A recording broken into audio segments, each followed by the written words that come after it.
I've already made a mistake. I'm not fixing it. I'm doing my best, I promise.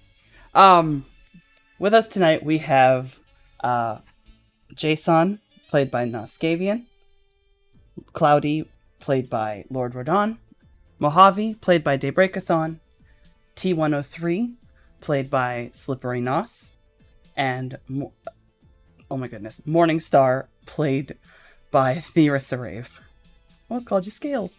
I'm Still would have been I'm accurate. gone one day. I'm gone one day, and y'all are I, already a mess. I'm so sorry. I don't know what it is today. I think I drank water wrong. Already I'm doing this. All right. So, when we last left off, the party sans Morningstar, as Morningstar had run off, had gone on a mystical journey of bullshit in the sewers, thanks to making a lovely deal with a rather powerful free spirit. While they were off having their little adventure in the rain, Scales had gotten or had received a text message on their phone, and it had been from 404. The text message read, "Would you like to know about your siblings? Richter is going to die.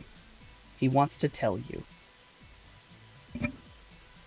In a moment of not thinking, at least clearly at that moment, Scales said that they would meet up with their companions later and rushed off. So what are you doing right now, Morningstar? I am parkouring through the streets to get to either wherever 404 has told me that I can go speak with Richter, or to 404's place. 404 would have given you the address of it, just Frenzy's clinic. Richter does not seem to have ever left that clinic. He seems to still be back in the rooms. Oh, okay, perfect. So yeah, that's where I am headed off to. Um, Doing my best to avoid being seen, because it is the night time now, yeah, and curfew's still a thing. It is actually still within the middle of the day. You all had originally been going out to go shopping to meet up with a client this evening. You are not wrong. Amazing. Yes. Okay. So if that's the case, I guess I'm not so much clinging to shadow as I am just moving very quickly through the city. Yes. You make your way as quickly as you can through the city. You are used to this, just running quickly through it. About halfway to Freak Show Row, though, you do suddenly get basically stuck in a downpour of a rainstorm. It starts slowly but quickly overtakes everything. People are rushing and running around, not in any panicked way, but more like they're used to this, and they're assuming this is just gonna be a little bit of flooding weather. They almost seem okay with it. From the street level, as you continue to run forward, hoping you can at least get to Freak Show Row before the rain gets too extreme. You do eventually start to hear the flood sirens as well. Again, no one overly responds strangely, so it seems alright. I'm a pretty good swimmer, so I don't. Water doesn't scare me. However, I think I probably am going to send a message to probably Jay. Um, yeah, I'm gonna You, send a message to Jay. Jay. Oh, go ahead. I can actually link this up easily. You shoot a message to Jay, and I assume it's going to be something along the lines of like, "Where are you?" or "Are you okay?" Yeah, something along the lines of like, "Are you okay? Did you get caught in the storm?" type of message. Uh, And would this would this have be around the? been right about the time you all were turning around to go off on Cloudy's little adventure. So I would send back like, uh, yeah, we're caught in the storm, but we looks like we're gonna get stopped from our current objective we've got a side quest we're gonna go take care of. Panic. Amazing. Side quest. That's not good. Literal side I quest. think, yeah, like I think Morningstar, there is the desire to like, fuck, I need to get back to them because I don't know what they need by side quest. What if they die? Because of course everything is to the extreme for Morningstar. However, takes a deep breath and she's like, they are capable of taking care of themselves. You're not their mother. Go handle your shit. And just sends back a thumbs up. Uh, and will say, let me know when you guys are done. We can meet back up after. And yeah, I think I'll keep heading towards the clinic. Obviously being careful of the flooding and stuff, but again, I'm a good swimmer, so I'm not scared of the water. Yeah. And by the time you've reached Freak Show Row, almost everyone is off the streets. If they aren't, they are quickly making their way off.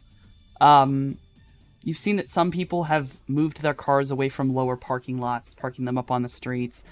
There's a little bit of water that seems to have taken some of the lower roads, basically from the Covina flood wall slightly down across, kind of cutting off a couple places, but it's quickly running its way down the storm drains, which seem bigger and able to handle it. You make your way off the now deserted and oddly dim, as normally at nighttime it's lit up by neon, but now everything is off or just cold. Freak Show Row, eventually making your way to the alley where Frenzy's clinic is. You make your way down, and you are immediately struck by the sight that out front of Frenzy's clinic, under a stretched out, I can't think of the name of the thing that goes over a shop window. An awning? Awning. Thank you. A stretched out You're awning. welcome. Frenzy is outside smoking. Wonderful. Yeah, I think I will make my way to them and just stand there and look at them and watch them as they're smoking. And after a few moments, we'll say, "Can I see him?" Yeah, you can go right in. 404's in the room with him. He should be stable, but don't touch him, just in case. Yeah, all right. And she will proceed in. I think Morningstar resists the urge to correct him and say that 404 is not 404, but is his mom. But she she resists that urge and just keeps it pushing into the clinic itself until she gets to that room. Is the door open or closed? The door was closed, but when you go forward, Frenzy moves his cigarette away from the door so the smoke doesn't go in, and then opens the door for you. Okay, understood. Yeah, and then I will walk in, but I don't think that I go deep into the room. I probably just like move, through the door and then to the side a few feet so that I'm still kind of like up against a wall, and just peer in. The area up front is basically what could be considered sort of like emergency area. People who need immediate medical attention, immediately being seen. It's more like a old-timey infirmary. There's no real walls. There's just a bunch of beds separated by basically curtains. There's a couple people in here. The lights have been dimmed and they do seem to be asleep. There is an individual that's sat next to a desk. And then, of course, near the back of the building, there are the actual rooms. One of which is open and has its lights on. And from here, you can see at least the back half of 404, who is sat in a chair. Okay, understood. I think that I will take my time as I'm walking over there. I think that Morningstar's head is pretty filled up with just like, I find both my parents and they're both dying of the same disease. Even though obviously she knows that the disease is two different strands. But she just the irony of that and the weight of that is bearing pretty heavy on her. Um, but she will walk all the way until she is essentially just behind 404.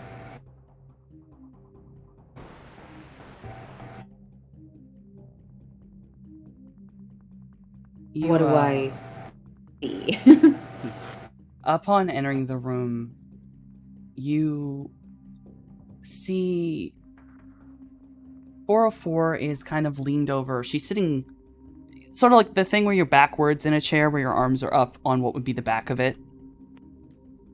She's seated that way. She's not really talking to Richter, but she seems to be just sort of listening to him. He's speaking very calmly and quietly. He looks mostly dead. His eyes are sunken in, his cheeks are sunken in. He looks so much worse than the last time you saw him. There are black veins crawling up his neck into his face. But even given his state, he seems strangely calm and even has a small smile on his face as he's speaking to 404. When he does see you, he kind of gets a little bit of a look of, like his eyes go a little wide. He doesn't say anything to you immediately.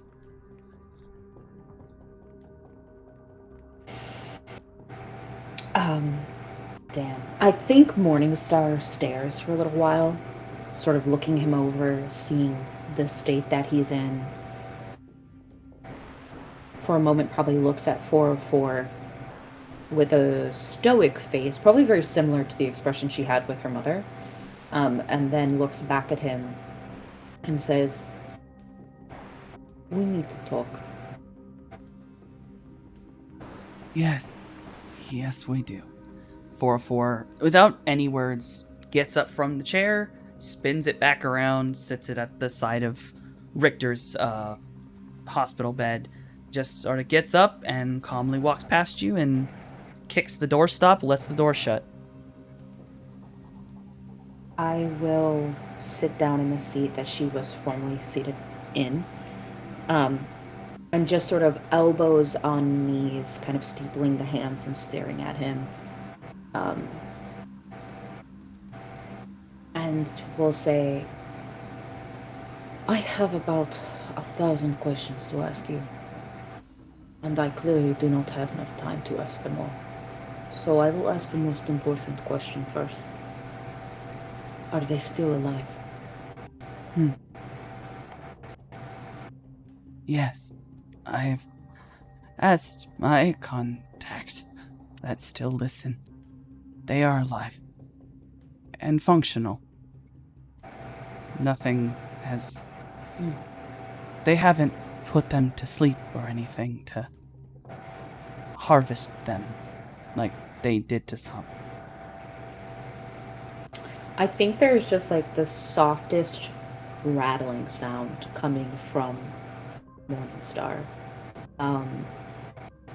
I don't know that a point of origin could be found on her body for where exactly the sound is coming from, but it's clearly something she does when she is extremely irritated, and at the mention of, you know, her siblings being put to sleep and then harvested, it is not the first time that she has been aware of that process.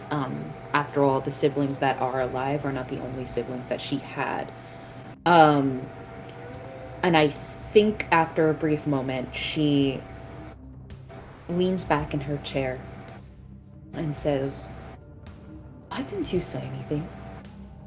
I mean, you were there for years, coming in and out of the rooms. You could have told us."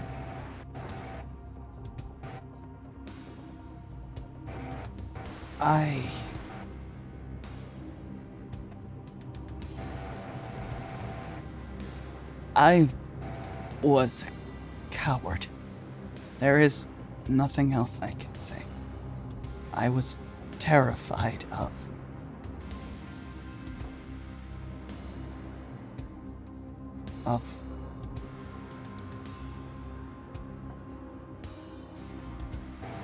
Bloody Mary? My grandfather? Or both? Your both. Both.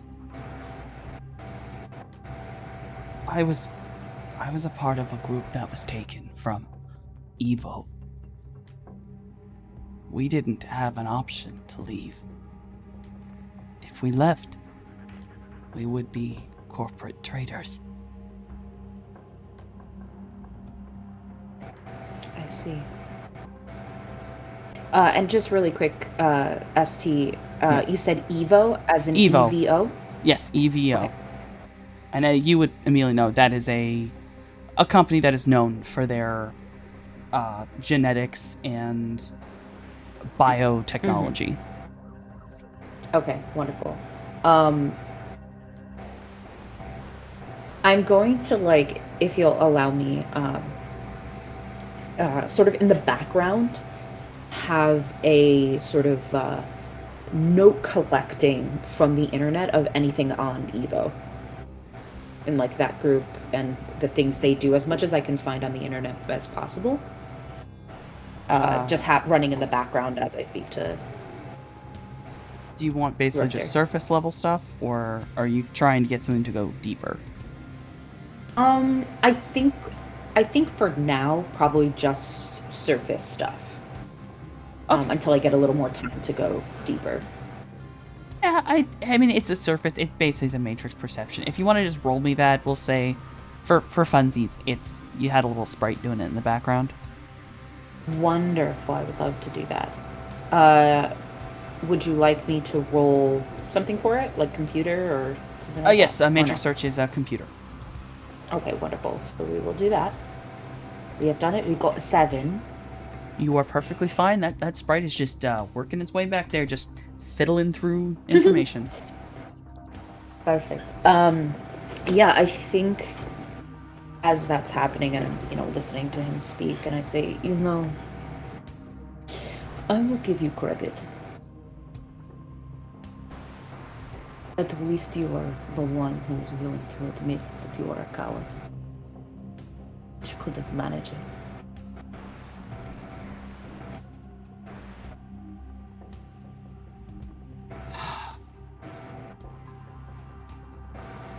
So, His face immediately falls. Visibly, he looks legitimately upset that that's something you've said. I don't know that Morningstar cares that he said. That's fair. No, like, not to say, like, I think she absolutely notes it, and she's empathetic enough to understand why he might feel sad. But compared to the suffering that her and her siblings have had to go through, she doesn't care that he's sad. And so it's sort of like puts a pin in the fact that he's, feeling depressed, and says to him, I am going to get them out, but I need some things from you first. And if you cared at all for any of us, or at least our mother, then you'll give me that information. Anything you need, just tell me. I am going to need a list of your contacts that are still there, that watch. I'm going to need information about your ex-wife. And if you can get me that information, we'll see what else I can glean from you.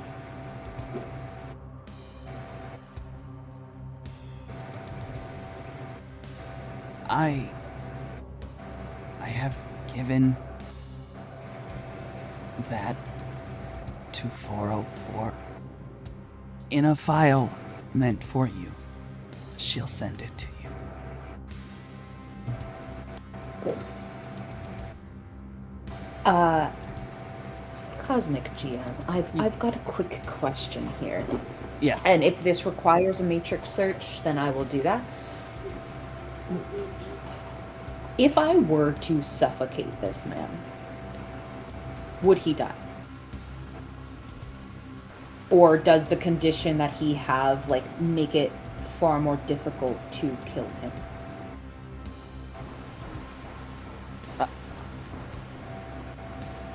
Far as I do not believe that HMHVV at this stage makes you immune to being suffocated. I think Okay, ghouls might be so- able to avoid it, like real ones, like ones that have lost it. Okay, I don't know. Actually, that one's sorry. That's a legitimate method of murder. I did not think of for a ghoul.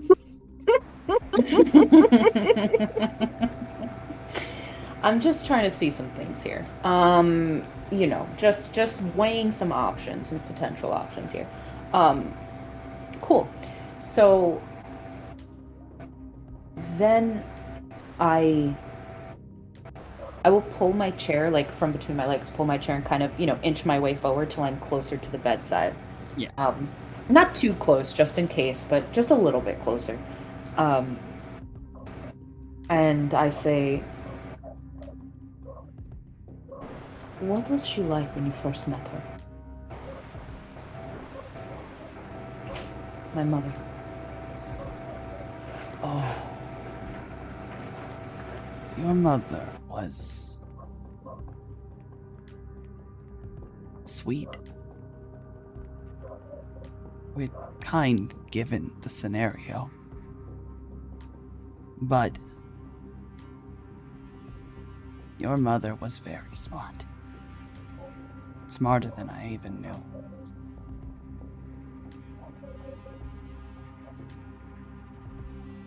I did care about her. Even if she didn't me. I'm glad she got out.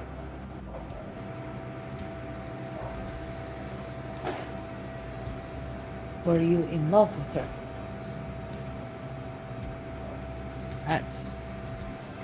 That's complicated. Is it? You're dying.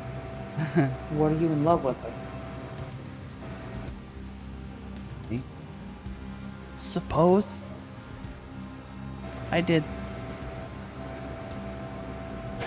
I suppose.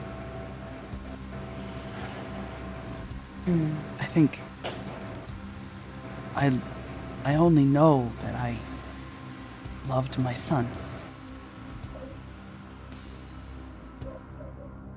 Ooh, okay. Yes, I think Morningstar stares at him for a very, very long time, and is just like ticking in his features. Which of my siblings does he look like? Your youngest brother. When you had left, he was maybe only, oh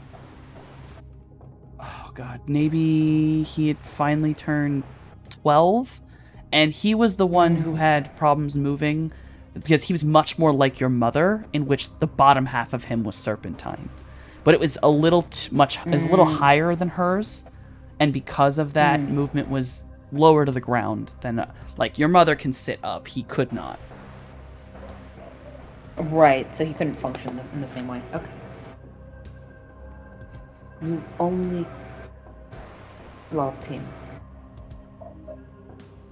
And yet you left him there. I didn't leave. I was thrown out because they thought I was dead.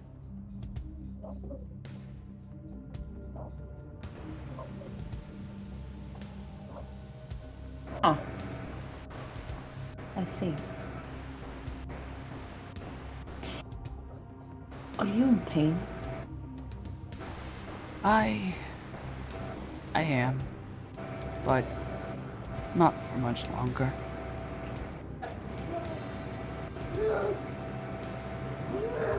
Morningstar stands up and is like standing over him and says, I can grant you mercy, if that is what you'd like. The Richter looks up at you,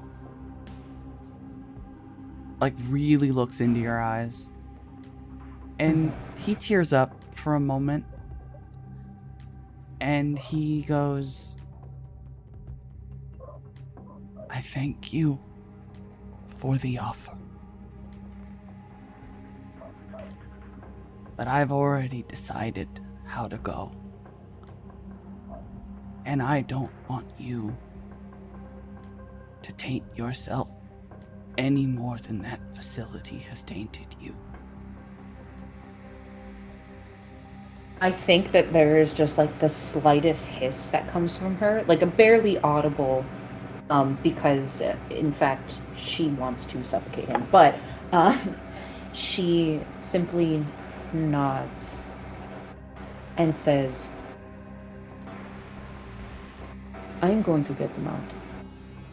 If there is any other pertinent information that you can think of before you shuffle off your mortal coil, I suggest you give that to 404 as quickly as possible. I will.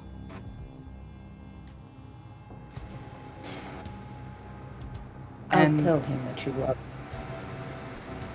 Oh. Hold on, you made the GM's heart melt for a second.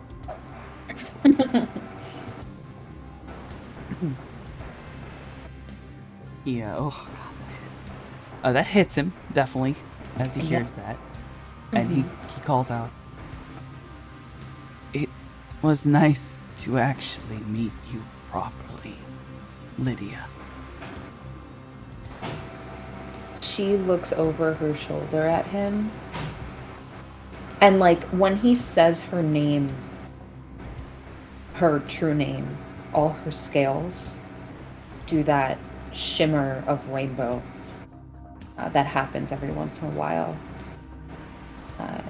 And it's sort of in this weird way of giving him like this last image that he could remember before he goes, because all of her siblings have this reaction to things. So if anything, it's something that he could remember of his son. And with that, she walks away and shuts the door. Upon coming outside, 404 is sat against the wall next to the door, and is basically messing around. You can tell it's an AR, as she has her hands just shifting around in front of her with nothing there. If you were to go into AR, you can see that she's messing with basically a virtual comm link. So, you want the file now? Yes. All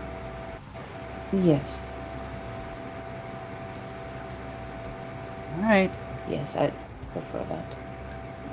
There you go. Thank you. I wanted to apologize. I know that doesn't cover anything, but my kids' actions are mine. Have happened. I see. This is for Misty Eyes. That and anything else I did.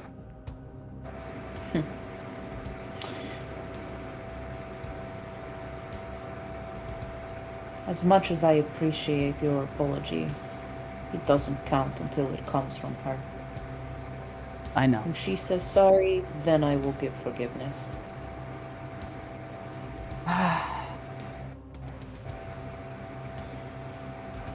And it's not me she needs to say sorry to. I know. Can you promise me he's not gonna kill her?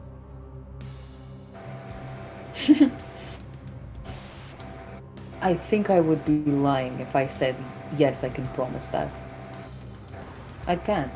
I have no idea what she is going to say to him, and what response will come out. I will say that as long as she is honest and he's quick, yeah, he probably won't kill her.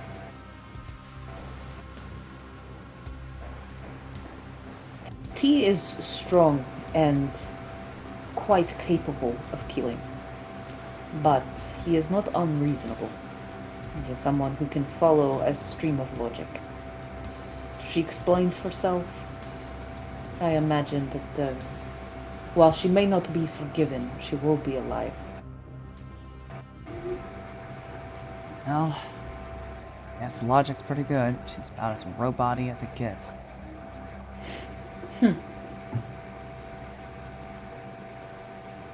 So, Next time that she wants something from him, don't do it under the guise of, like, maybe they're going to have sex. That's fucking weird.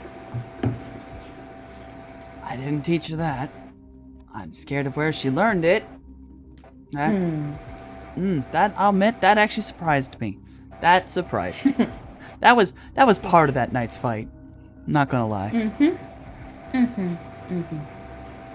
Yeah, maybe better choices.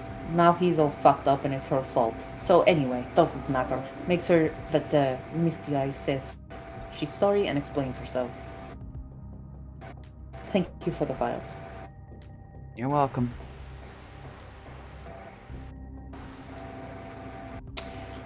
And I think in a very, like... Oh, okay, go ahead. no, if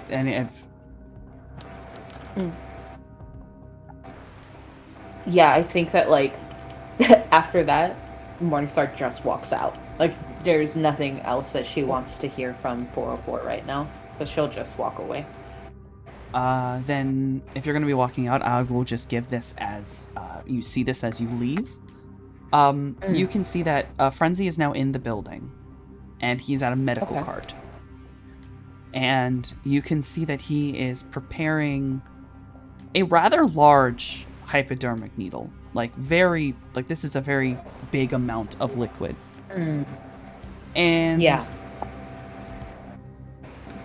it's... he's not... Frenzy is generally flamboyant, you know, in the way he dresses, even when he's here at work. Underneath that doctor's coat tends to be something colorful. He's in all black. And you will notice that 404 was also in all black. Like for a funeral. And as he is cleaning, basically putting this together, as you're about to leave, he just calls out, "Is there anything else you want to ask him? Because you're not going to get another shot."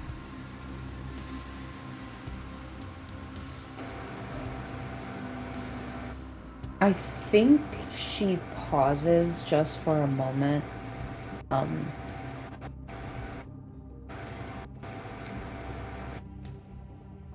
Oh man, this is tough because now I'm like, what is the final thing that I can ask?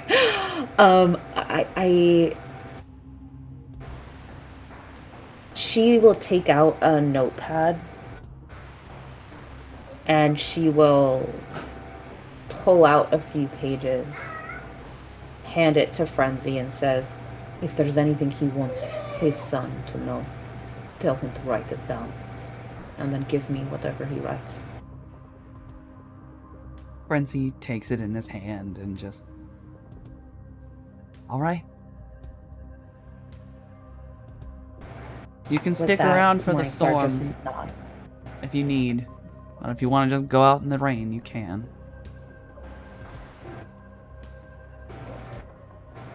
I'd prefer to go outside. She just gives a nod after that and will go out the door into the waters. She is like wanting to put as much distance between Richter, 404, as much as is possible away from her, because she is, feeling very emotional and very like confused and volatile and just feeling like he's probably my dad, and the only person that apparently he loved out of all of us was my youngest brother. Mom didn't give a fuck about us. Like, just dealing with those emotions. And probably grappling with the fact that she wants to grab the needle herself. Because I don't think she can help but feel like it's his fault. Like, him dying, her mother dying, and herself and her siblings having have been trapped in that lab, like it's their fault, and she's very upset about it. So she's like, just get me away from these people. And she's still salty at 404, so she's just like, I don't want to be near anyone right now. So yeah. So, as you walk out into the rain, it is still raining pretty heavily. There's no one on the streets now that you're out there. Mm-hmm. It's rather dark. Like, the clouds above are very thick, and it has darkened a lot out, even though it's still only a little bit after midday. Mm-hmm. Okay. We did discuss like where I think it was Cloudy, or maybe it was Mojave, but one of them saying that like the storm itself was like spiritually based. Yeah. Okay. Yes. Okay. Now this may be very silly, so feel free to like, common sense me if necessary. But I think that like,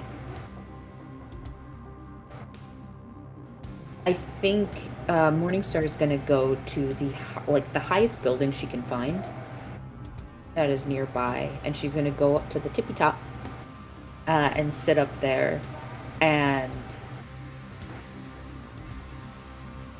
go into,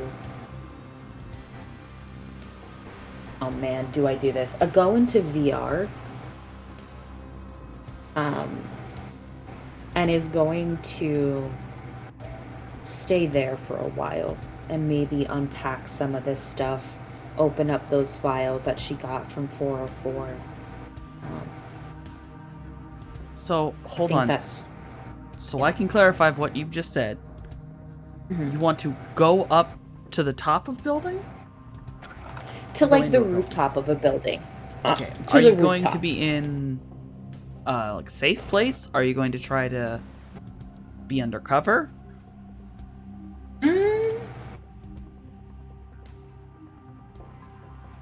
I mean,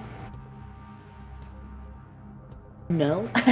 Like if there's a door that leads into the building, like on the rooftop, she'll be near that, so just in case she needs to take any kind of cover, she can slip into the a door up there. But otherwise, like, this is her moment of like a spiritual thing where she's just gonna like lay out on a roof and let the rain fall on her while she goes off.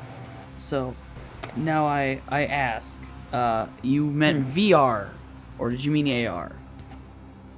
Oh, I said VR. So you did mean VR, the one where you conk out. Yeah. Okay. I will allow you to go up onto a roof. I'm going to common sense you to not lie on your back while rain is pouring down. As your body is unconscious. Okay. Well, I guess what she'll do then is she'll be seated, but she'll have like her back against, like a part of the, what do you call that? It's not a wall, but you know what I'm saying, like the little guard thing. Yeah. Yeah, definitely would be laying on your back, mouth open, fill it up with water. As funny as that is. I will let you do this. Let you go into VR. And you want to unpack the files? Yeah. Do you want blunt what is in them right now, or do you want it to be private? Yeah, like just a little overlay of what's in there.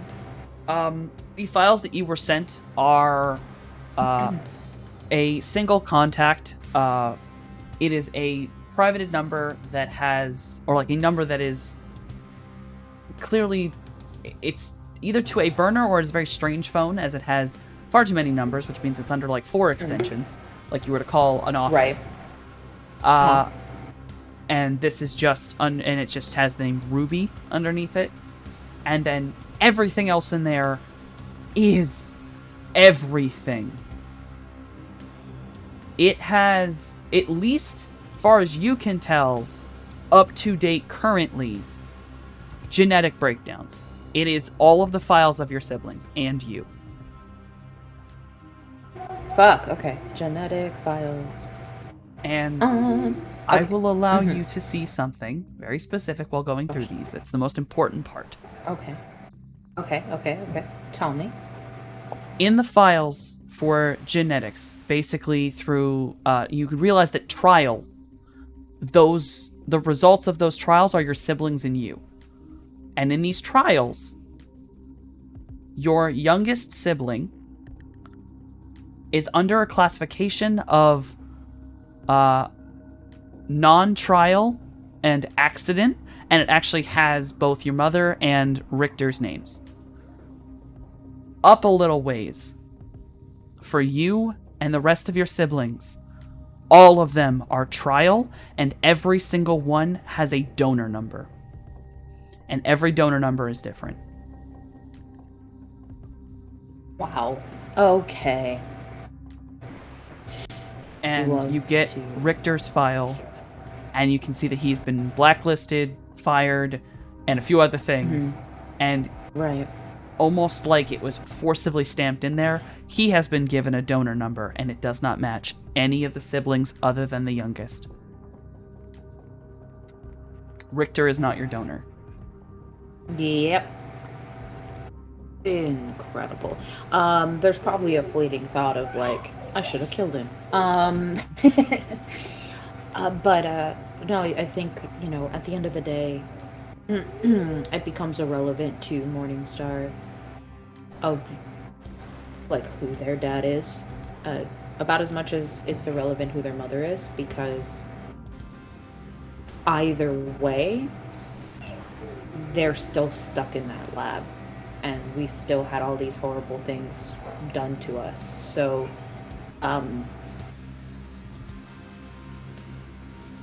for now, the donor numbers are irrelevant to her. She doesn't remove the information or get rid of it. It's just like personally, she finds it like at this point it doesn't matter, because it's not like any of these donors are out there trying to help us get out. So,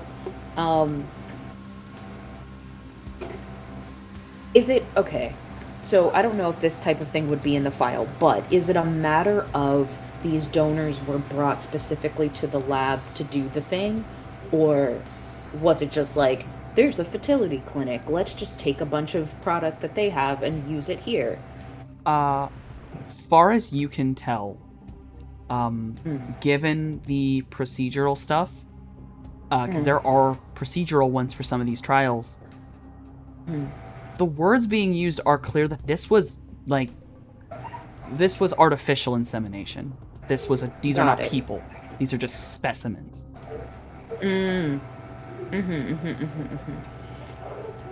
Okay. Interesting. Out here, just made in a petri dish. So good to hear that. Okay. Yeah, I think Morningstar is just in it.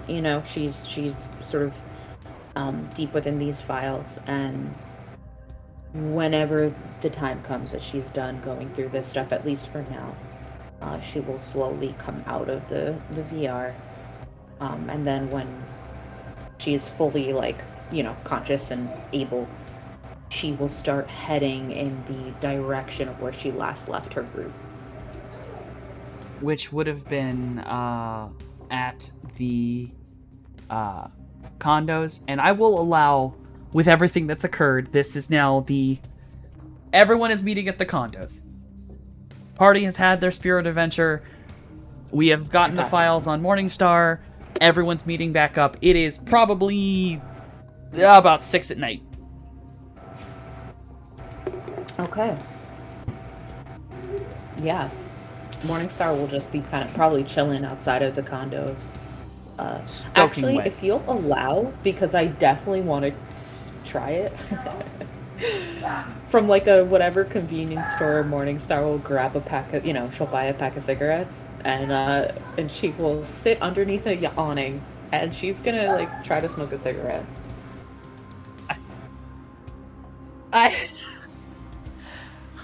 make you roll for smoking your first cigarette. Because that's not a comfortable experience. Oh, Lord. Yeah, I mean, I imagine she, like, the first time, she most definitely coughs. You know, You're hacking and it's coughing. like, It's looks not at it. fun. Yeah. She's probably looking at it like, why do people do this? But then, like, there's that little bit of nicotine rush that happens to the head, and she's like, oh, I guess I get it. And then slowly, I think, like, she probably goes through, like, maybe 2 or 3 before she finally gets it down on how to do the thing. You know. There's like a little air purifier bot that is like following obnoxiously close to you. Well, as I would you say walk. no. This would be outside. Like this Oh, is not. She wouldn't do. outside. Yeah. She wouldn't do this in the condo. I think she just like she saw Frenzy do it. She's seen other people do it, and I think she's just like, I need to do something with my hands right now because I just don't trust myself after all this shit I've been exposed to. You know, and so I think she's just outside smoking a cigarette and. So, do me a favor. I would like you to roll me. Yes. Let's see. Oh, I don't think it's that. It wouldn't be that. You'd need to roll. Ugh. Alright, it's gonna be a little weird because you're gonna actually have to click a couple attributes together. Because this is not an attribute roll that's normal. I'm kind of pushing this. So, I need you to roll your body and your willpower. Okay. Here we go. It's a 5.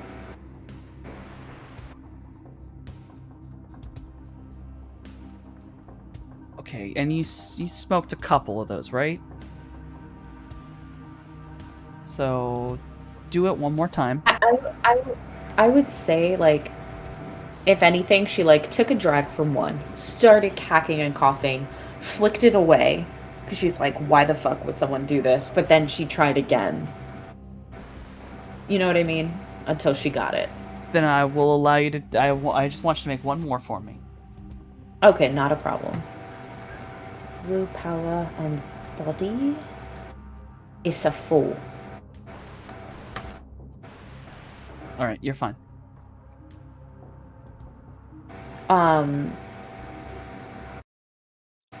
Trigger warning for everyone.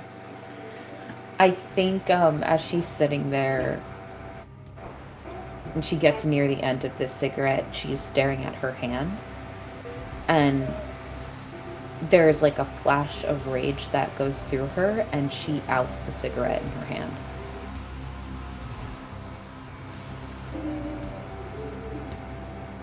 Okay. And just that burning pain, she takes that and mentally is holding on to it and is sort of like, if you were to create a mental image here, with the pain, she sort of begins to build like armor around herself. You know what I mean? Like a wall that she's slowly building up, and just using that stinging pain as like the concrete between the bricks. You feel me? Yeah, no, I understand. I'm feeling it. Yeah. So, right about this point, you're outside the building, probably near the parking garage. Yeah. Right about this time, the roadmaster pulls up. So you guys see Morningstar out on the sidewalk as you pull up. I think soon as she catches sight of it, she flicks away the cigarette and like hides her hands in her pockets. Like a and just stands teenager there getting and caught waits. smoking. Yeah, she's just like, oh shit. hides her fucking hands. Yeah. You're here in the headset like, yo, Scales, how's it going? It's going. I have some information. Oh, yeah? come on inside. And the roadmaster would like lower the. Yeah. She'll climb inside. Unless we're going inside the condo, because then if that's the case, then. Oh wait, yeah, okay. We're both Is that at what the. we're doing? Like, I don't know what we're doing. You're both at Yeah, the condo. we're at the you're condo. You're like at the entrance to your guys' parking garage. Gotcha. Okay, so I guess we'll park and then we'll walk up into the condo when we are there. Yeah, Okay. yeah. So she'll just meet them to go up into the condo. Yeah, we'll talk about it at the condo. Yeah, she just kind of mm-hms in the affirmative. So, And then when. Go ahead. I just want to clarify for time's sake, because technically speaking, you all did get back and have some of you having interesting time and stuff. Tea. Yeah. Oh, yeah. That is going to be happening in the evening of this night, so we're slightly inserting Morningstar into sort of a timeline here. So anything that happens right now is happening right now. Any of the events you all did to go to sleep last night, that is happening afterward when we're switching over the nights. Just to give Okay. time. So wait, okay. Oh, understood. Okay, so the things that got clipped didn't happen yet, but they Not will yet, happen. yes. Okay, understood. Okay. I miss soup. I miss soup. Yeah, so what did you find out, Scales? Richter wasn't my father. That's for one. Well, I mean, that just means that's like, you narrowed one down, and how many more could there be? How many donor numbers were on the list? How many siblings do you have? I believe we said that in total what are left alive is 4. What are left alive? There were 47. Yeah. About 47 donors, all different. I'd probably say, oh gosh, what do I say? Yes, 46 more to go, I guess. Yeah, that's improvement. If you like track down one a week, you could get that done within the year, man. Mojave's just over there counting on his fingers, looking very quizzical as he tries to figure out the odds. Jay, I am uninterested at this point of finding out who my father is. It does not matter. He was just DNA in a cup. Can I get you a drink or something? I'm gonna make some snacks and drinks for everyone. And Jay's gonna start heading over and start I guess he'll whip together some sort of party punch kind of thing, like a big Make it some jungle juice cafe. Yeah, God. And he'll start making some hors d'oeuvre foods or whatever, I guess soy bagel bites or whatever kind of snack foods they got. The bagel bites, though? Bagel bites? He would have passed through very briefly on his way to his room. Of course. Yo, T, you want to get some of these bagel bites or a drink? I'm good. You want a bagel bite, buddy? The minute you all walk in, not by gonna the way, lie. it's just Scales. Midori comes running up to you. Oh, I immediately pick my baby up and put them on my shoulder and just give them a little scritch. Because they deserve all the love. Yes. AOJ, show Scales your jet thingy. Show her your jet thingy. I'll pop up to my room real quick and I'll come back with the little jet thing and I'll keep it in the box. So yeah, check this out. I got this awesome, I think it was a GMC Griffin, I think. VTOL. It's a model. I think it's collectible. I'll fly it around. Oh, wow. Okay. I will take Jet and I want to look at it and see it in all of its glory. And be like, this is really cool. What did you pay for it? Oh, nothing. It was a gift. We did a side quest for this super powerful spirit, and he granted us all a wish, and like my wish was for a GMC Griffin, but I don't think I was specific enough because instead of giving me like the $3 million jet fight VTOL jet I wanted, I got a model of the $3 million jet. You know, Jay, if the jet had just appeared there, right there, what would you have done with it? Where would you put it? Oh man, I would have been like, ooh, I don't You know. can't exactly shove a $3 million jet in your closet. Just saying. I mean, I could fly it. I can fly it. And then where would the Roadmaster have been left? Okay, I could fly the jet, then get a taxi back to the Roadmaster, then take everyone home. You also could have just told the Roadmaster to follow you. It had a GPS. Oh no! You know what? I got my. I can just tell the Roadmaster to drive. I don't need to be in it. I can do that shit remotely too. So I could have been flying and remotely driving you guys home, and yeah. Where would the jet have where gone? would you park the jet? It's a VTOL. I can it can land up at the top of the parking garage. Like, sure, I might have to pay for a few extra spaces or something. Yeah, I don't know much about laws and stuff. I think they'd give you a ticket. Anyhow, I'm glad you still got something cool from your mission. I should have went with you guys rather than going to speak to Richter. Then again, gave me file on Bloody Mary and the contact from within. Oh, that's pretty important. Found out my siblings are all alive. Oh, that's real important. Oh. Well, the 4 of them that weren't put to sleep and harvested are still alive.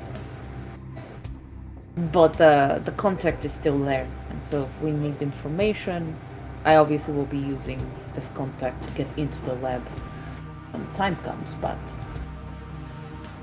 yes. I have one particular space that might prove promising, and I'll pull out my little dossier of a safe house. Mm-hmm. May not be there. Supposedly one of our lesser used ones. Huh. But it's there. I will look through dossier. What am I seeing, GM?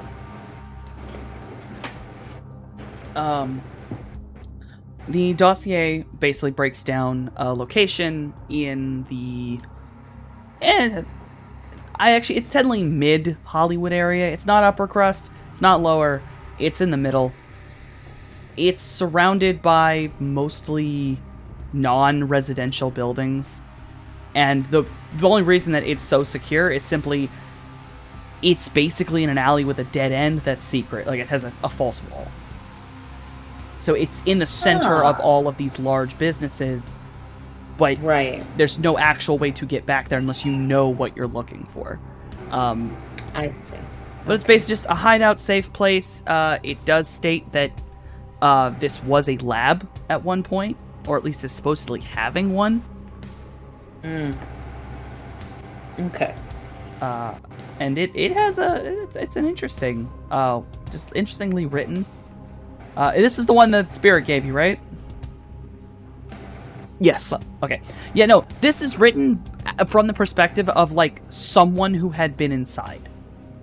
It has no author, but, like, every descriptor is, like, someone who had walked in and was, like, describing what is in this room. Very eloquently written.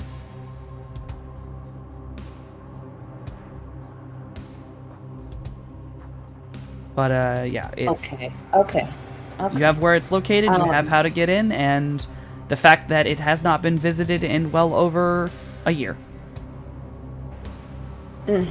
So she might not be here, but important information might be here, is what I'm to understand about this, yeah? Yes. Okay. Important, slightly out of date information, and also a hidey hole should we push her there. Right. This is fantastic. I am going to, and I don't know if you want me to roll for this, right? But, like, the equivalent of a screenshot, but with my AR abilities. if that's possible.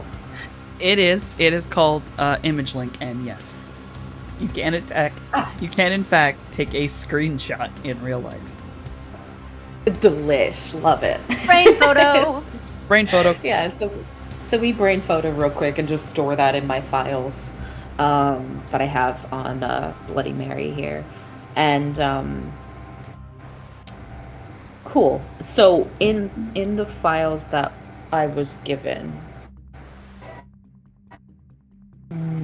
some of them pertain to Bloody Mary. What did I gather?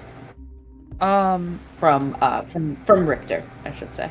Any of the files that pertain to Sandra, there is a series of like 3 letters that are from Sandra to Richter, and they equate to a very angry woman. Although from the tone and what is being spoken of, these are before. Either she didn't know what was going on yet, or like this is not anger at what he did. This is just anger at him. She does not seem like a very nice lady. Like these are aggressively vicious things being written down. Okay, so she's sending out aggressive emails to her husband. Oh yeah. And then the other things on her are literally what she did for Project Quetzalcoatl. She was basically a part of a separate project for As Technology, which was actually originally a joint effort between As Technology and Evo, but broke apart when Evo switched leadership, which allowed a lot of Evo scientists to suddenly get taken out by, or taken to As Technology. And it was all Magitech. It was based around,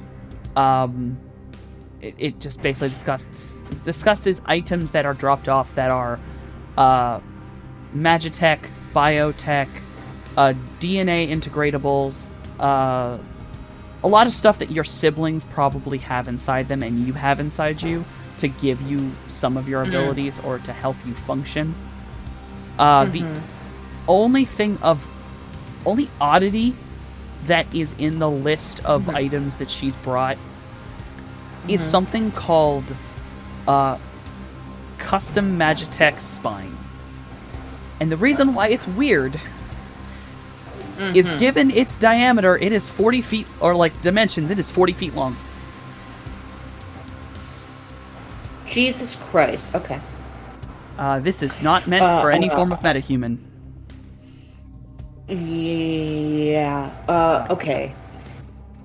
Also, I will give you have the patient's name that it was installed in.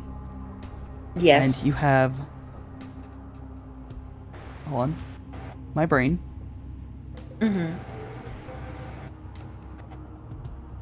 Dr. Cava. Dr. Cava?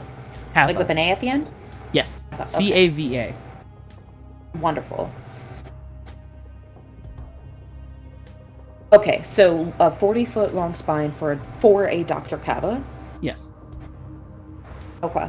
Okay, so I sit down and I start essentially downloading everybody on this information about this 40-foot long spine from for Dr. Cava, and that Sandra here, Bloody Mary, was working on this.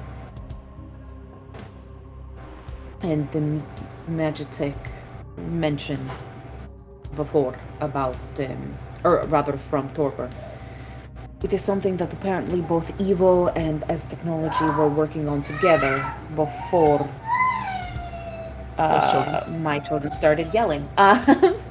Give me 1 second, you guys. I'm so sorry. Take your moment.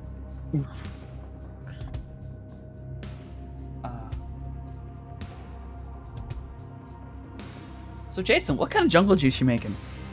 You know what? It's probably has some like Midori and Malibu. Midori is excited.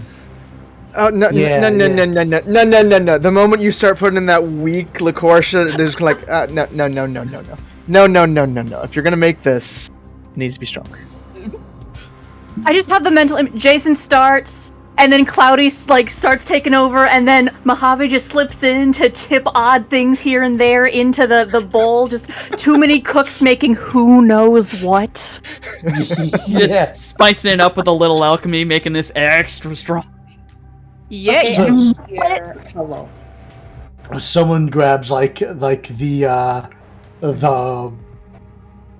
orc vodka or whatever it is that's supposed to be, too strong. The for Orca humans Clear? or whatnot. The orc Yeah. clear. Clear, got it. Orca clear. Oh, Something Lord. comes out of the bag that looks like Windex, but probably isn't, and definitely goes in the bowl. Don't worry about it. So, other than the jungle juice that's being made, Yeah.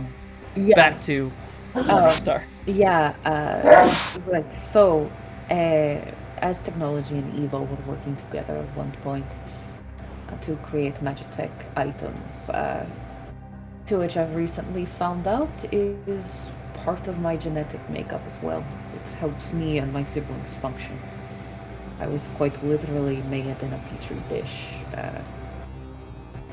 That is why I said earlier, it doesn't matter who my father is. Anyhow, eventually Evo switched leadership, and from that point on, Evo and As Technology separated, and yet the Evo scientists, some of them were taken and brought to As Technology to work on various things, like Sandra, like Richter. That is the extent of what I've learned about them.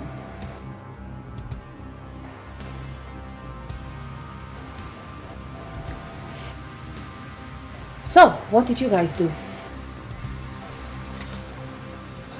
We went down to the sewers again. That's what we did.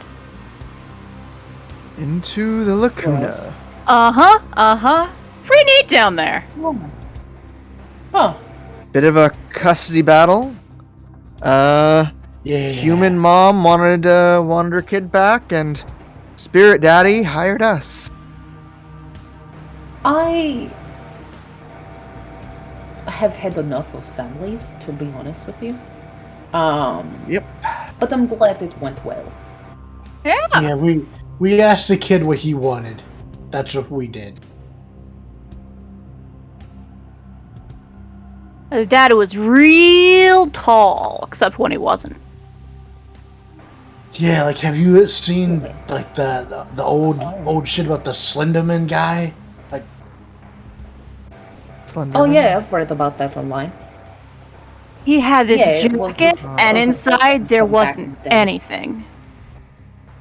Well, the whole thing is that he was extremely long and tall, but also had like tentacle shadow arms, and he would lure people into woods, and the stories become a bit unclear because it is one of those legends that were birthed online. So Yeah, I don't know much about that. I just know this guy had a jacket and there wasn't nothing inside except dark. yeah, and like the kid was super happy to see his dad, and his dad opened up his jacket, and the kid just like ran right in and was gone. Yeah! I didn't know you could do that. I think he has like a portal in there or something. Uh-huh. that makes me wildly uncomfortable. I cannot begin to tell you. I don't like that. I'm glad I wasn't there Well- for that It part. takes all kinds to make a world. Did I mention he gave us all wishes? Yeah, I'm a bit fucking jealous. Instead, I want to go see fucking Richter dying. Granted, I did get some good information from it, but I had to fucking see that guy. And Wait, that wasn't one of your wishes by chance, was it? for to- Richter to die? No. That Oh, was you not- learned about your siblings. That was one of your wishes, wasn't it? Well, yes, I wanted to know if they were still alive, which is why I'm saying that I mean, but still. Yeah. Kinda got a wish, a little bit. I mean, I suppose. Look, I'm not actually mad about it. I found out information that I needed to know. I'm glad I was Yeah. able to find it out before he died. But it still would have been cool if I could have been like, I would like to be super strong or whatever the fuck, something, and then be able to have that now. But it's fine. I'll just work out more. Anyway, drink, yes, please. I am very stressed out, and things are not J- looking great. Also, where's T? Where did he go? I think T went up to his room. I'm gonna leave like a glass and a bagel bite or two outside his door, just in case he changes his mind. He's been kind of weird lately. Yeah, well, he found out that the girl let him get drunk and then snuck him off somewhere to pretend she was going to have sex with him, except didn't. And instead, what she did was go into a box that she left inside of his head, full of like really bad memories from his past. And then in a fight, that same box got broken open, and he was experiencing something. So, Oh yeah, I'm not saying that he doesn't have a reason to be. I'm just saying, like, I'd go talk to him, but I don't think he likes me very much. I don't want to get kicked out of the house. You know, that's actually very fair. But I don't. We should keep an eye and make sure he's okay. Right. I mean, I think it's just fair to say that he's not okay. Right? Because, like... That's he why also we need to found keep an out- eye. Yes. He also found out that, like, two people, I guess, that he viewed as friends were sort of plunking around in his head, too, and touching things they shouldn't have been touching. So, like, I just don't think it's going to really ever be okay. And, like, don't think he's ever going to drink around any of us ever again. That's a real shame. So Yeah, it fucking sucks, but that's what it is. once Jay gives everyone a drink and some bagel bites, he'll put them in like those mojito glasses with the little umbrellas, and then like little plates of bagel bites and stuff. Once he gets everyone hooked up, he's gonna take a little plate with like 2 bagel bites or something, or a couple bagel bites, and a little glass with the umbrella, and he's gonna put it on like a stand outside of T's door. He's not gonna go in or knock or anything. He's just gonna let it out there in case T comes out of his room. He'll see it, and he'll go back down to the party. I think when you come back down, like one hand is eating bagel bite and the other is doing like hand tricks with my cute little friend, and I'm just, you know, Mojave just very bagel bite in one hand, glass in the other, watching in rapt attention. Yeah, I'm like teaching him to do various like spins and tricks and jumping up at it, you know, and clinging onto things. Very like, I don't know, teaching him to like mimic jumping spider movements. He does that thing where he's like, he repositions himself a couple times, twitches his head, makes sure he's got the right distance, and then goes, boop, and it pops over to somewhere else, and then just crawls around, pops over to somewhere else. You find out, he can climb on the ceiling. Calibrating. Bling. I Boing. fucking love him so fucking much. And You've I also just give him noticed- all the love. He has learned to Morse code and chirps. My baby. Yes, and I think that like because you tell me if you'll allow this, GM, but because Morningstar can like mimic people's voices, that she will copy the clicks and chirps that her little friend does, so that they can speak to each other without her having to like go into AR or anything like that. You know what? A, that's adorable, and B, all I can imagine is just imagine a slightly more electronics version of when cats do that thing. I've never heard a cat do the little clicky noise. Yes, absolutely. Yes. It's like an electronic version of that.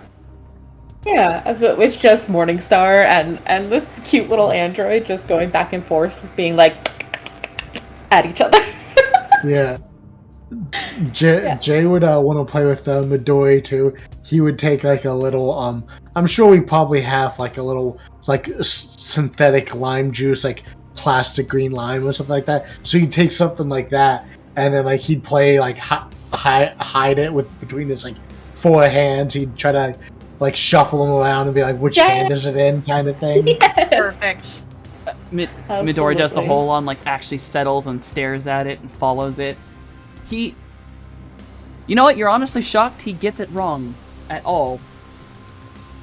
He does get it right most of the time, but every now and again, yeah, you actually kind of confuse him. He's like, huh. You think maybe he got distracted. His camera wasn't working right. Maybe he glitched out. Who knows? But he was doing his best. Love it. Yes, I give him many kisses and loves. And after my drink, I will say, I think I'm going to get some sleep. It's been a long day. Yeah. I am gonna, before anyone follows, I will go up to where my rooms are, but I will sneak down the hallway, and I'm going to take the drink and the bagel bite that was left for tea, and I'm gonna drink it and eat it, and then leave the glass and plate there, and go back to my room, and shut the door so that Jay thinks tea came out and ate it and drank the thing. and I go I go to bed. That's very cute. And obviously, when you go to your room, Midori skitters after you and sits in his charging station. Yes. All right. If anyone wants to know what the hell T did that night, go watch the damn clip because I'm not having him re-explain it. Because, oh my god, I think he simultaneously made the warning necessary. So, it is the next morning. I think I think my face said it all. My face said it all that time. Cloudy's face said it all. Please go check that clip. It was funny as hell. So, it is now the next morning. All of you are going through, we'll say you go through your normal morning routine, unless you'd like to do anything different, which is generally as far as I was aware. T, Morningstar, you tend to start with a workout. Mojave, you end up laying there on the couch until people show up. Yeah, Cloudy, after, Jay makes breakfast. Jay makes breakfast. Cloudy, you take care of yourself, make sure you're all cleaned, and then come downstairs to Jay making, honestly, some of the best smelling soy breakfast you've ever smelled. And we will just say all of you have entered into the kitchen. What do you all want to do today? Was it storming and storming still? How long was it supposed to last?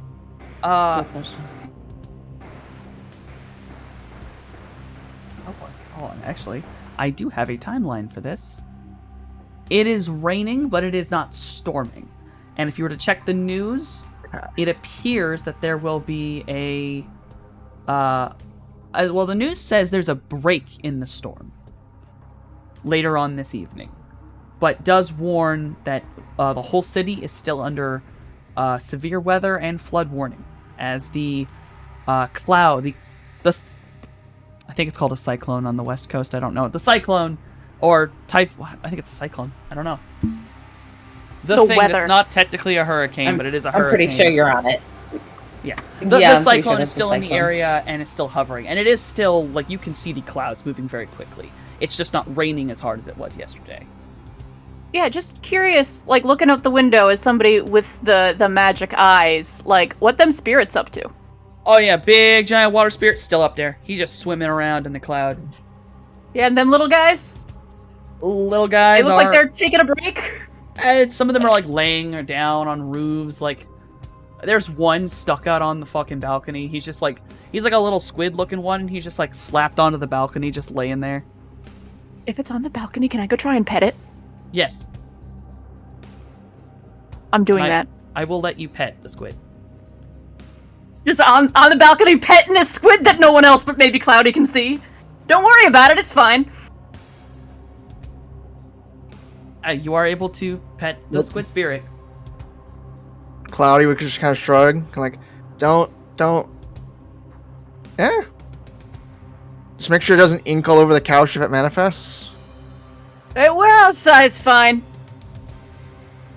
It does not manifest, but it is it is oddly enough very happy that you are petting it. Hold on. Do we have a Discord problem real quick?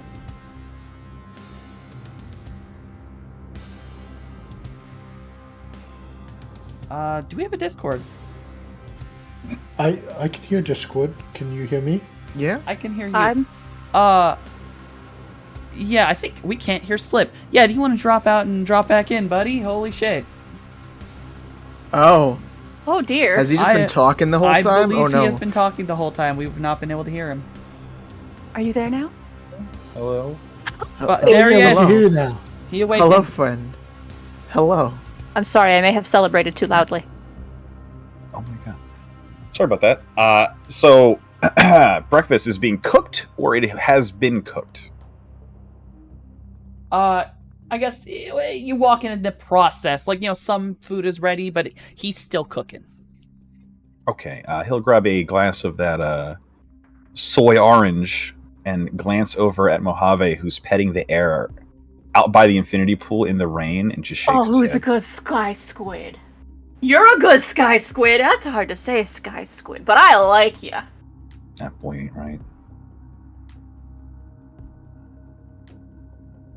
Mojave. I guess Cloudy would walk back in and just be like, "Oh yeah, no, there's an actual spirit out there. He's not petting nothing.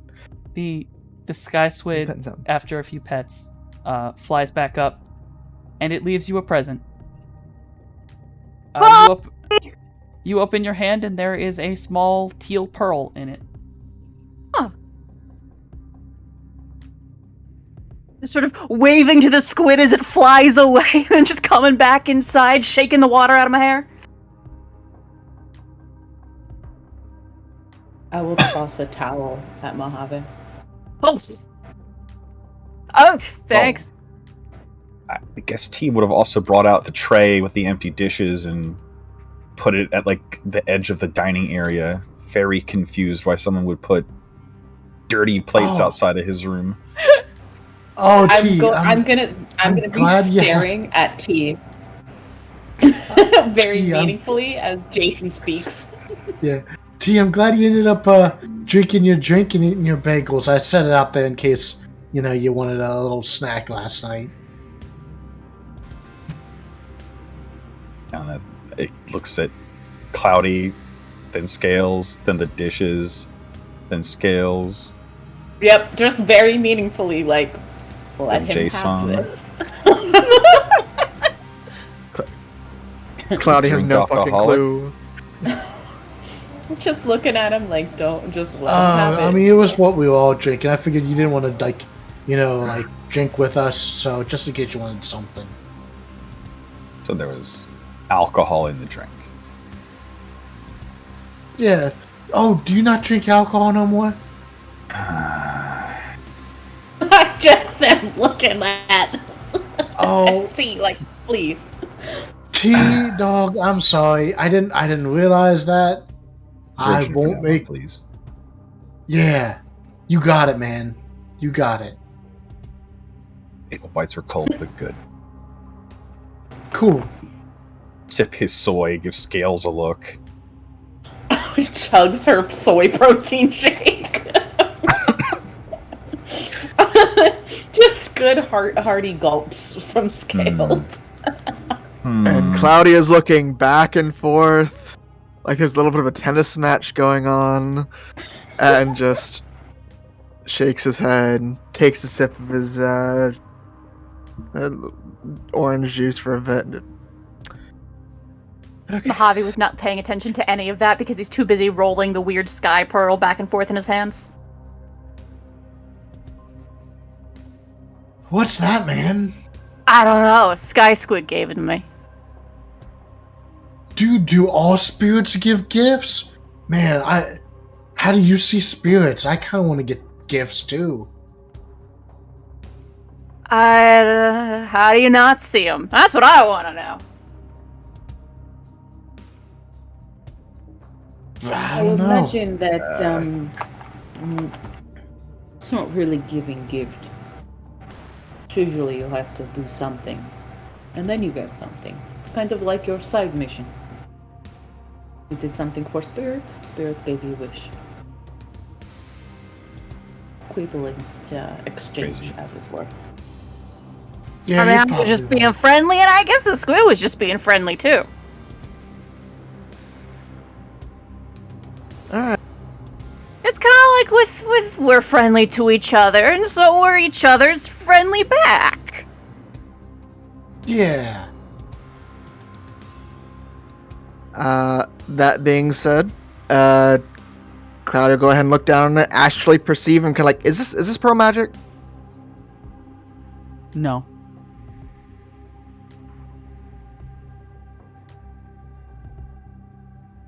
You know what, Cloudy, do me a... Oh, no, I don't know if you have anything to do this with. Give me a second. Fate. Give me a second.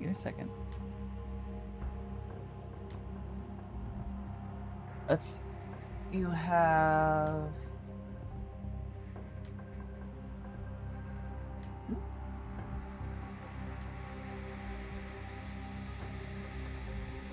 No, alright, sorry, no. Yeah, no, it's not magic.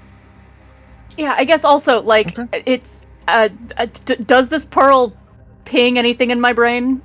One way or another? No, it's just a pretty shiny rock. Cool, it's my pretty shiny rock and I love it now.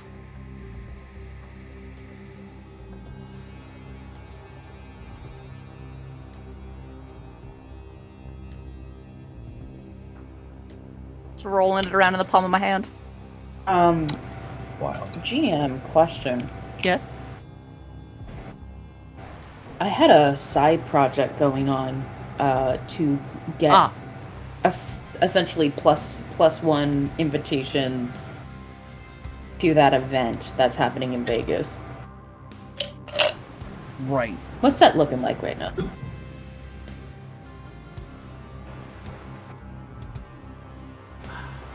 Second.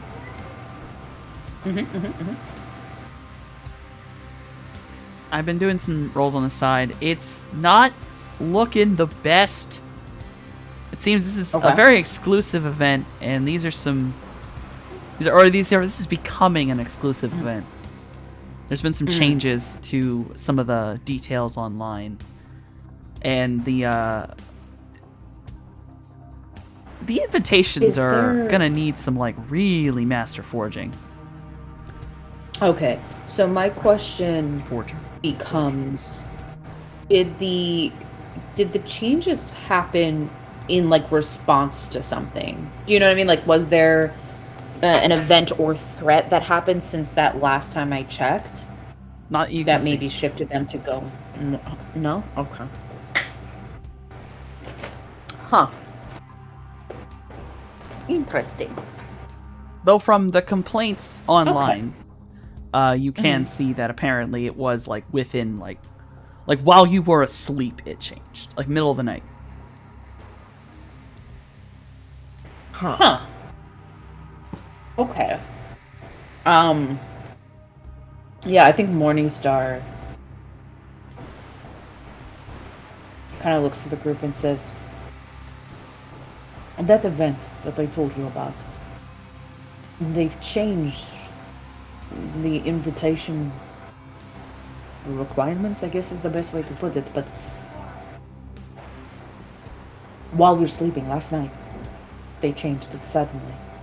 It's become an extremely exclusive event, where it wasn't as exclusive before.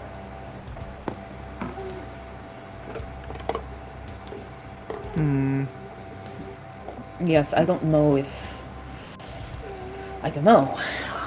what would make an event like that become more exclusive, where only certain kinds of people could be there. Maybe like a special guest or something? A bump up in security for that might be something. Some big VIP needing an extra detail. Honestly, I'm kind of surprised that the security wasn't very high before, if it's getting high now, because, like, the people involved. Well, the people involved is Sandra and Ollie's brother. Exactly what I'm saying. I got enemies. Well, yes, but the event itself was just... correct me if I'm wrong, GM. It is just like the opening of a new biodome garden of sorts, yeah? Yeah, that's literally all it is. It's just the opening of a new biodome. Right. It is just for biodome. That does not require such, Okay, but is it really? Is it really with these people? Well, that's what I'm saying. It might have changed overnight. Something happened last night to change it, where security measures have shifted so high that it is just an exclusive event for a biodome. Understand, in Las Vegas, there are quite a few biodomes. This is not something that is, brand new and rare. Something is happening at this event that they have been able to hike up the security for what normally would not have as much. You have to understand, Oscar, we know that he is part of Mafia family, right? Not as many people know that. They know him as a philanthropist, as CEO, as someone who is, of the people, for the people, well-to-do type of man. Mojave does make a face at this sticking out his tongue and just there. Yes. Very idea. Right. He's absolutely scumbag, but also he has done a very good job at making it look like he is not scumbag. And Sandra, well, if the public knows anything about her, is simply that she is a scientist. I guess, yeah, public aside, though, is we know and they both know that they're shady as heck. So they'd find any excuse, you'd think, to make sure that the enemies they know they got wouldn't find him there, to be able to do anything if they found him there. And who knows if the biodome's really a biodome or if they're doing something else shady there. You're not wrong. Either way, whatever that was, whatever that change was, whatever happened, it happened last night. I can look further into it, but I thought you should know that there's been a change.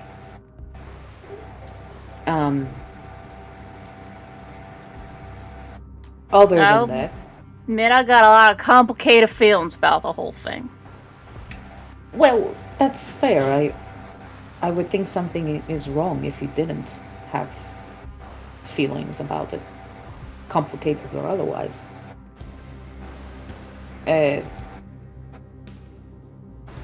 Other than that, is there anything on the docket of stuff for us to do? We still gotta go talk to the fixer guy about that job, right, Cloudy? It had been postponed for a bit due to the storm. What did he say how long they were putting it off, or was it just kind of like batten down for tonight? It would help if I unmuted. It was a batten down for tonight, and it was followed by probably about, we'll say you woke up to it. From Icarus, just a message of, hey, if you're up, Johnson's around for tonight. We can do a middle before the storm hits again. All right. Sounds like a plan.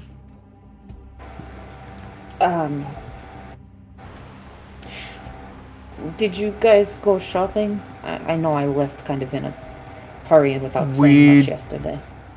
We did not. We went to the sewers. T got a suit, though. Oh. Mm-hmm. Wow. That Okay. was his wish. A For very a nice suit. For a nice suit. Really nice. Oh.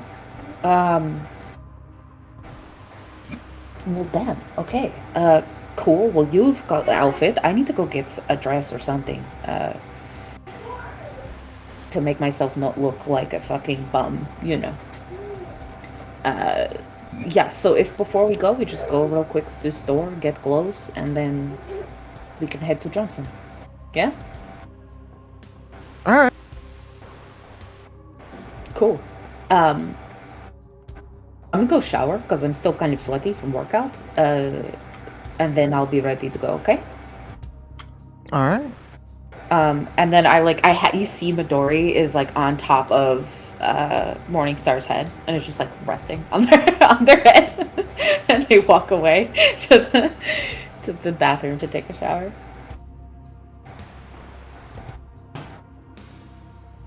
When you go to take a shower, Midori, you're not sure if it's protocol or something else, but he stops following you and he will sit outside the bathroom door, but turned around so that his back is facing you, so that his camera cannot see you.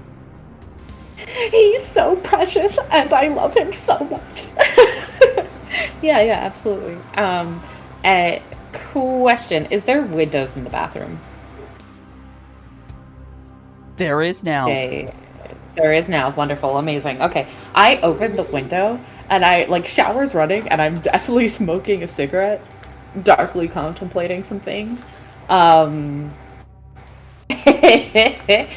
and I think eventually she does take a shower, but she is going to spend a few moments where she's smoking a cigarette and Can you roll me that going body and willpower again?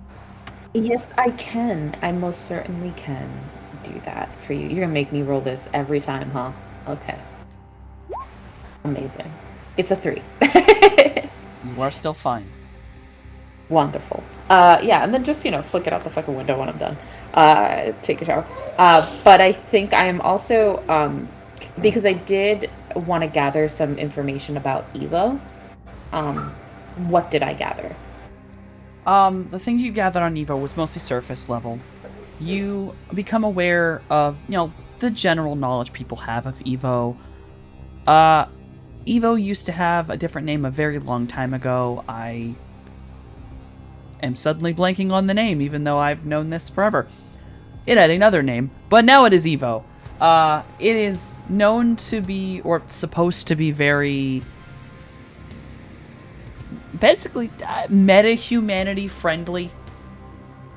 That's sort of what it kind of stands on. It's just sort of known for that. Oops. An issue has occurred on my end. Oh wait, they're back! What? Softy, hello! Oh, Where'd you go? jeez.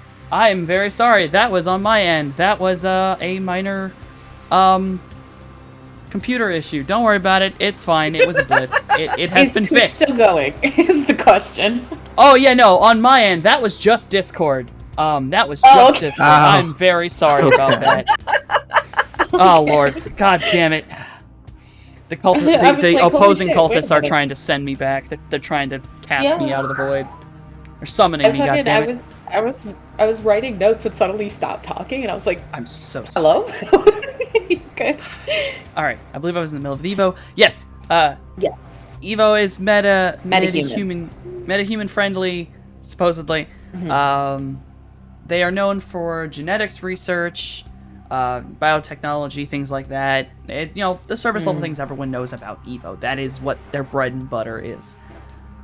They're also commonly considered, I guess, one of the nicer megacorps, kind of. I'm gonna put nicer in quotes. The biggest Yeah, I mean, none of the Big Ten are good, but Yeah.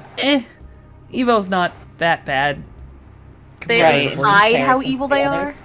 Right, got it. Understood. Probably, a little bit. Yeah. The fucking big bad of Shadowrun is capitalism.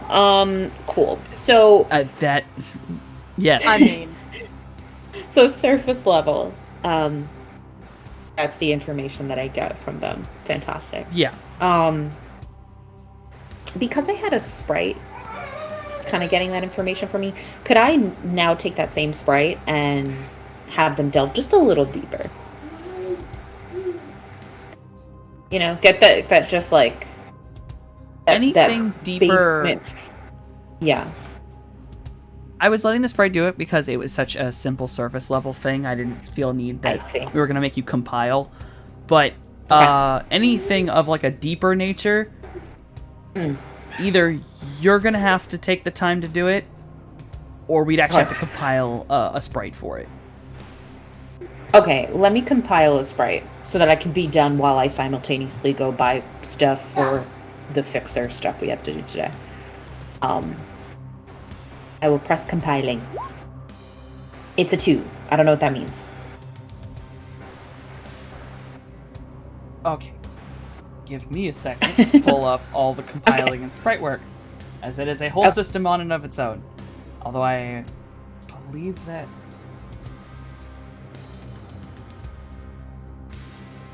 Oh, Lord. Now we get to go on an adventure. Well, the DM remembers how the fuck sprites work. I should just let you do it. I should have just let you do it. Why did I just let you do it? It's fine. You could still just let me do it if you really want to. And now you're weaseling me into letting you do it.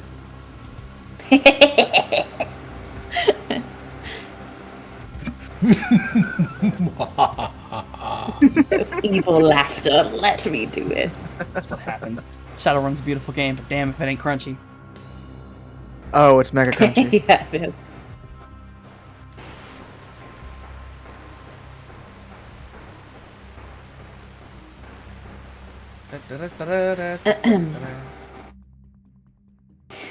Yeah, I'm just taking probably like so that it doesn't seem like I'm taking a 5-hour-long shower. I'm like simultaneously doing all these things while I'm washing myself, and then eventually get out, fucking dry, go to my room, put clothes on, you know, just basic athletic clothing. Yes. To compile a sprite, it Yes. has to have a level. Oh, it didn't ask me for one. Okay. It's I know, because- like when I'm summoning a spirit. Yes. Oh. It's a Almost little, identical. It's a little weird. We basically needed Okay. it's literally just spirits, but for technomancers. Okay. Cool beans. This is So what am I gonna doing? be all the fun in about 3 seconds. All right. All right. So you need to choose the level to a sprite for the sprite. It can be up to twice your resonance rating. Okay. And then you will. It's a resonance action, a matrix action, Okay. compiling test. Okay. Oof. And then it gets a number of tasks equal to net hits. Okay. So I'm gonna say a level 8. My resonance is 6. Oh, that will That's- cause you physical pain. Yeah, hold on. That's not stun. There is, That's you bleeding out of your brain. That is Oh, so. Here's the what- thing with it. confused. It causes Okay. fading. So, the way fading works for sprites. What? Yes, fade is what happens when you Okay. use your magic resonance powers. Okay. So the fading for compiling a sprite is it causes fading of 2 damage value per hit. Not net hit, per hit that the sprite gets during its, as it puts it, a defense test. The dice it has on a defense test are its level. Yes. Okay. And so what basically occurs in that sense is you will try to summon this, you will roll compiling against it, it rolls 8 dice. Any net hits determines how many tasks it can do for you, and then the amount of hits it got on that test are now the damage you're going to have to take or resist fade.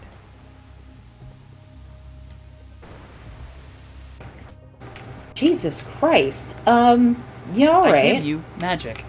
Fucking Same hell, shit I do man. for my don't- spirits. And I Actually, cry. yes. The Holy technomancers shit. are Okay. basically just mages. There's a reason I'm a Right. very incompetent one. Mage, that is, not Right. technomancer. So, Because it hurts. okay. So It's if I painful. just leave it at my resonance, which is my resonance is 6, right? So if I just say level 6, that would be the like default. Am I understanding that correctly? 6 is the highest you can get without it starting to physically hurt you. Okay, understood. So The we'll fade do that you 6. get is stun instead of physical. Okay, Yes. understood. So we'll do just the standard 6 since that's what my resonance is. And then what do I hit from that point? I believe it is just compile. No, or is it compiling versus? Yeah. It does compiling the compiling? spirit rolls to resist. Right. Mhm. Yeah, you roll compiling, and then I will roll the dice for the spirit, well, the sprite. Okay. So I rolled compiling And I get before we 6 figured dice. all this out. Should I re-roll? I will allow you to re-roll. Okay. Okay. And then you're gonna do, I guess, 6 dice on the Yeah. roll that you're doing? Understood. It's not much better, but it's a 3. And we'll see what it gets. Lad. It Is only it got bad? 1 hit. Is it okay? Okay. So nope, not terrible. it's only 1. So that means you only have to resist 2 for your fade. And you get to make it have 2 tasks. And one of Wonderful. those tasks So what can be do- to go do the research for you. Wonderful. What do I do? So What do I Yeah, click what is- to resist? So I flipped you over on your sheet to Matrix, down in complex Yes. forms. This button called Fade. Oh, wonderful. Okay, here we go. Click. Submit. Oh no. Resist it at I all? guess it's not. Yeah, It's You not you're bad. resisted it at all. You took no damage. Yeah. Woo! Nice. Okay. Yeah, so the 2 tasks that I'll have them do. The first being the research. The deeper Alright. research on Evo.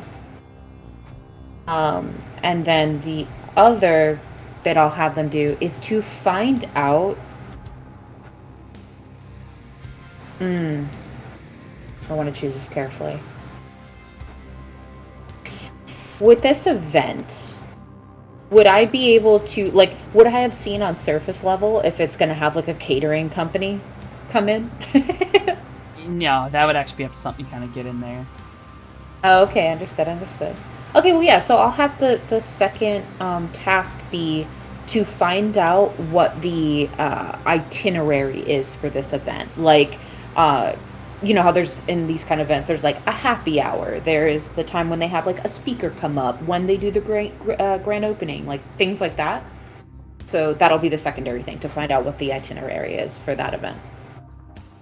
So there is one other thing we need to deal with for sprites, because it is going to be Oh, doing Jesus, something on the okay. Matrix. Okay, yes. What it is going to do is technically A, an illegal action, but B, Okay. right now it existing is an illegal action. The Matrix You're right. does not know what to do with sprites. So Right. what it counts them as some form of illegal program. What you need to do is Okay. you need to register that sprite. Okay. You don't have Let to me- do this, Right. but Well, I mean... that sprite's Overwatch score is going to keep increasing. Right. So registering it is probably the better move. Yeah. Yes, if you're going to be having But to it do this also long takes term, time. It does take time. Yeah. 6 okay. hours worth of time. Yeah. That is true. Okay. So. So it's one of those ones where if you would like, we can leave it right now, and I will basically give you the heads up when the Overwatch score goes high enough, and I can tell you to just tell the sprite to go away, or we can decompile Okay. Yeah. it. Yeah. I think Or that'll if be we our can best. just make it do its other task quickly, it'll decompile itself. Yeah. I mean, yeah. Just let me know when the score is at the spot, and I will decompile it. Okay. If just you entered a send a whole new sprite on system. a remote task, if the sprite goes and does a remote task on like some other thing far away from you, it'll basically auto-poof no matter how many tasks you got left. So if that's a concern, Oh. That's also true. might be a good thing. Ew. Okay. Yeah. I mean, what happens, happens. Just let me know when that Overwatch yeah. score goes up. We will be fine. We're going to have it do this task, and I will have this happening in the background. Yeah. You guys just see Morningstar come down. And they are all clean, listening in sort of basic athletic gear. They're like, okay, ready to go. Are we going shopping and then straight to meet the Johnson? Or is that going to be later tonight? It's a casino, right?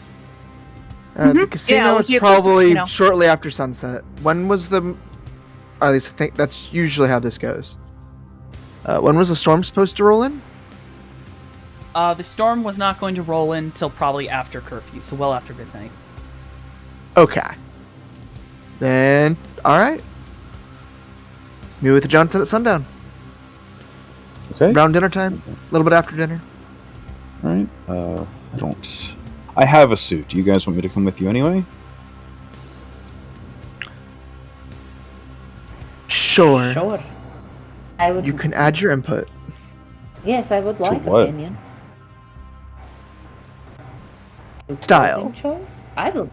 Yes. I mean, maybe a better question is, do you wanna not come?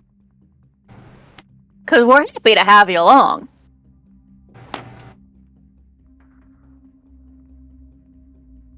I mean, if all you really need is my input on style, I'll remind you that I wished for a suit rather than have to go buy one. Right. Well. Hey. Yeah, man. you I mean, do if what you you're don't gonna want do. to go, that's cool. Do you want to like stay at the condo, or do you want to just chill out in the Roadmaster, or what? I don't mind being alone at the house. Yes, I think we'd like you to come, but we don't need you to come. But we like you to come, but if you don't want to come, you don't have to come. Is that where we stand? I think that's where we stand. By the way, you should call Misty Eyes, and Morningstar will leave to the car. Wait, what'd you say? I should call Misty Eyes. Starry Starry Eyes? Eyes. Oh, Starry Eyes. Yeah, I don't know why I called her Misty Eyes.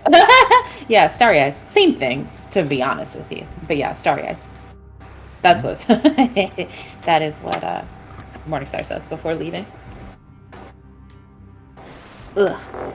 That was player mistake. Yeah. Yeah. Okay. Alright. Well, it sounds like you guys are going to go and then come back, right? You're not... We've got all day. It's not going to take you all day to shop, right? God, please tell me.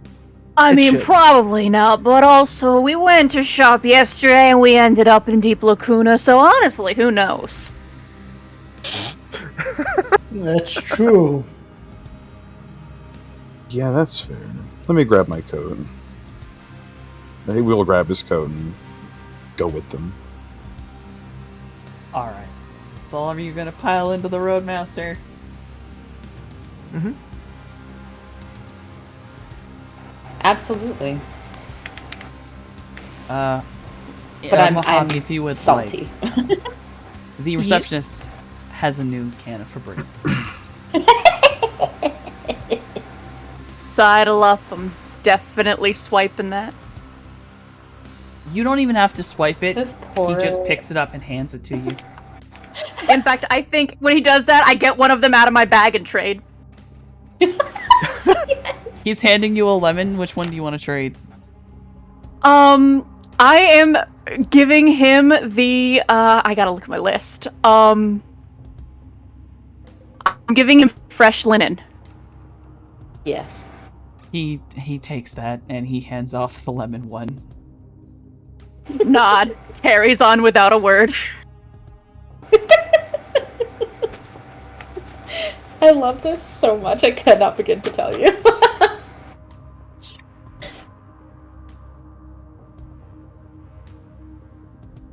As you leave him, just very quietly, it's like as like you barely hear it. Just the, man, I need to get a new job. That poor fella. I don't feel bad So you all for him. pile into the Roadmaster and are headed off to the downtown area where all the shops are. Yes. Alright. Alright. So I guess go on by and just be like, how much you want to spend? Good fucking question. How much do I want to spend?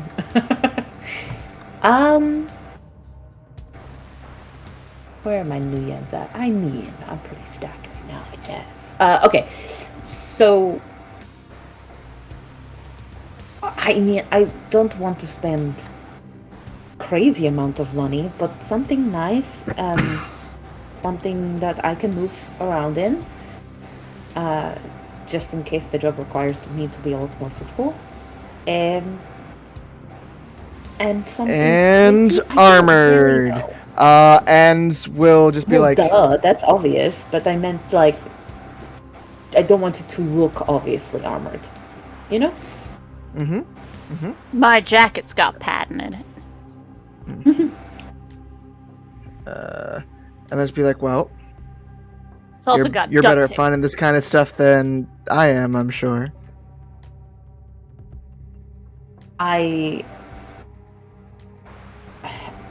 No, I don't. I've never. What you see me in is pretty much how I dress all the time, so I don't really know like how to do this. I need your help. Okay. Yes, and I don't Pull really out my have... comm link and start looking up like clothing stores near us kind of thing. I don't I don't have feminine body, so I don't know how to dress femininely. Is that the word? I will. You will easily be able to find a clothing store misspelled somehow. I don't know. It's some fancy urban stuff. You know what I mean? Clothes with a Z. Clothes with a Z and a K. Clothes with a K and a Z. There you go. Oh God. Help. Pain. I assume I am in pain. I assume you guys are wanting to get clothing, but that has a little bit of armor to it, correct? Yes, clothing that's like acceptable in this casino, according to the dress code, but also is very much armored. So what you're looking for are armor clothing, and it's is 450 new yen.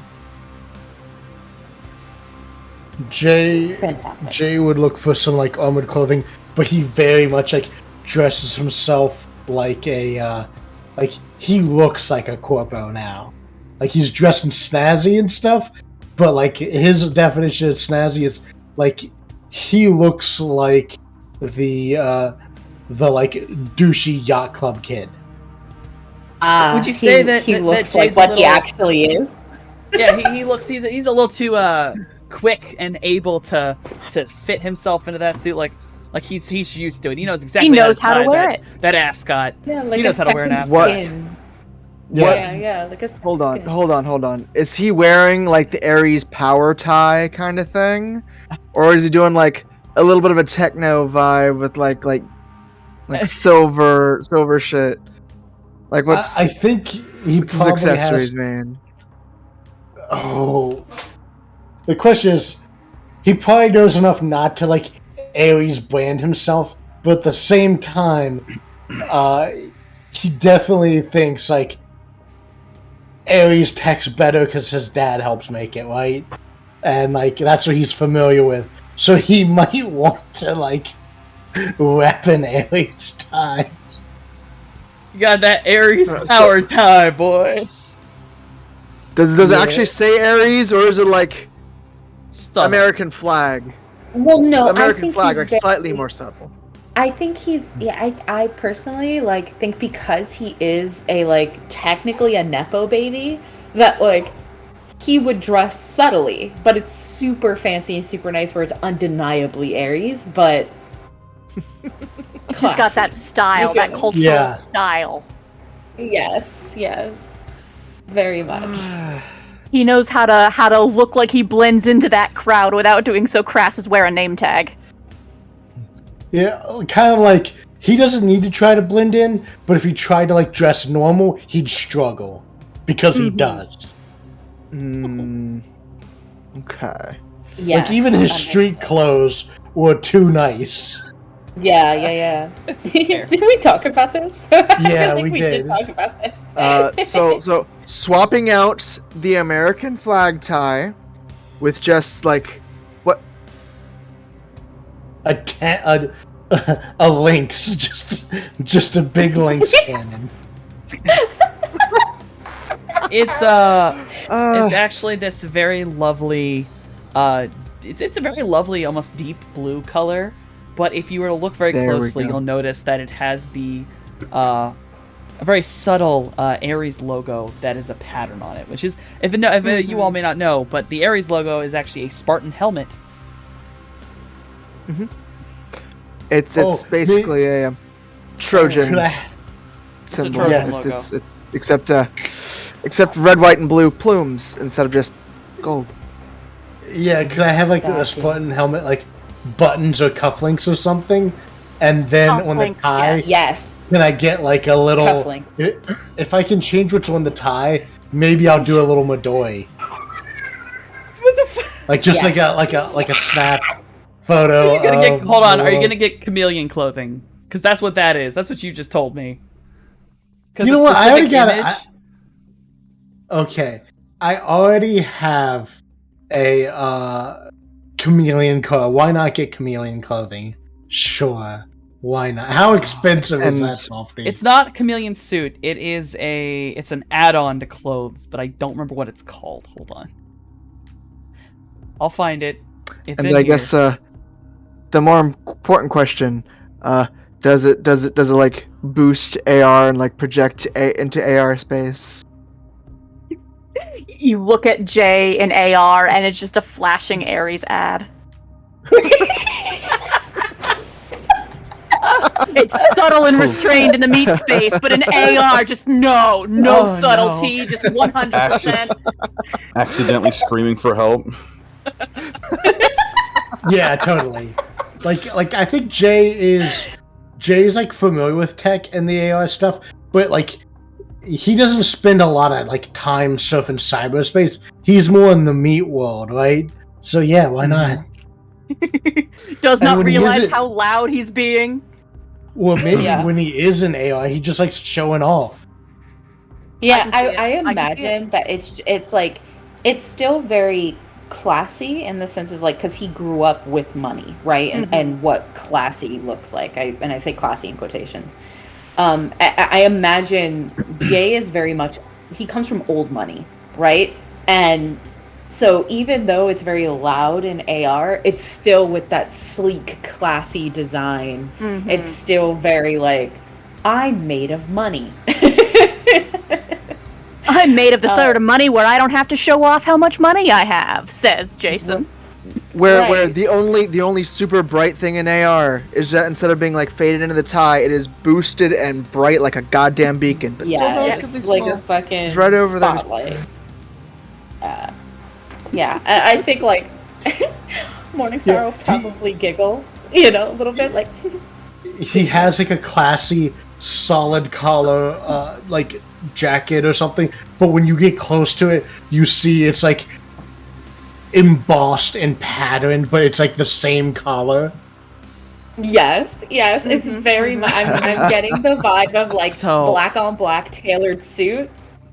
But in AR, Jay, it's just this pattern of the Ares thing. Add 200 more new yen to your item. I can't find the modification specifically, but I know it's about 200 to 250. My outfit's 600. Yeah, 650. 650. Okay.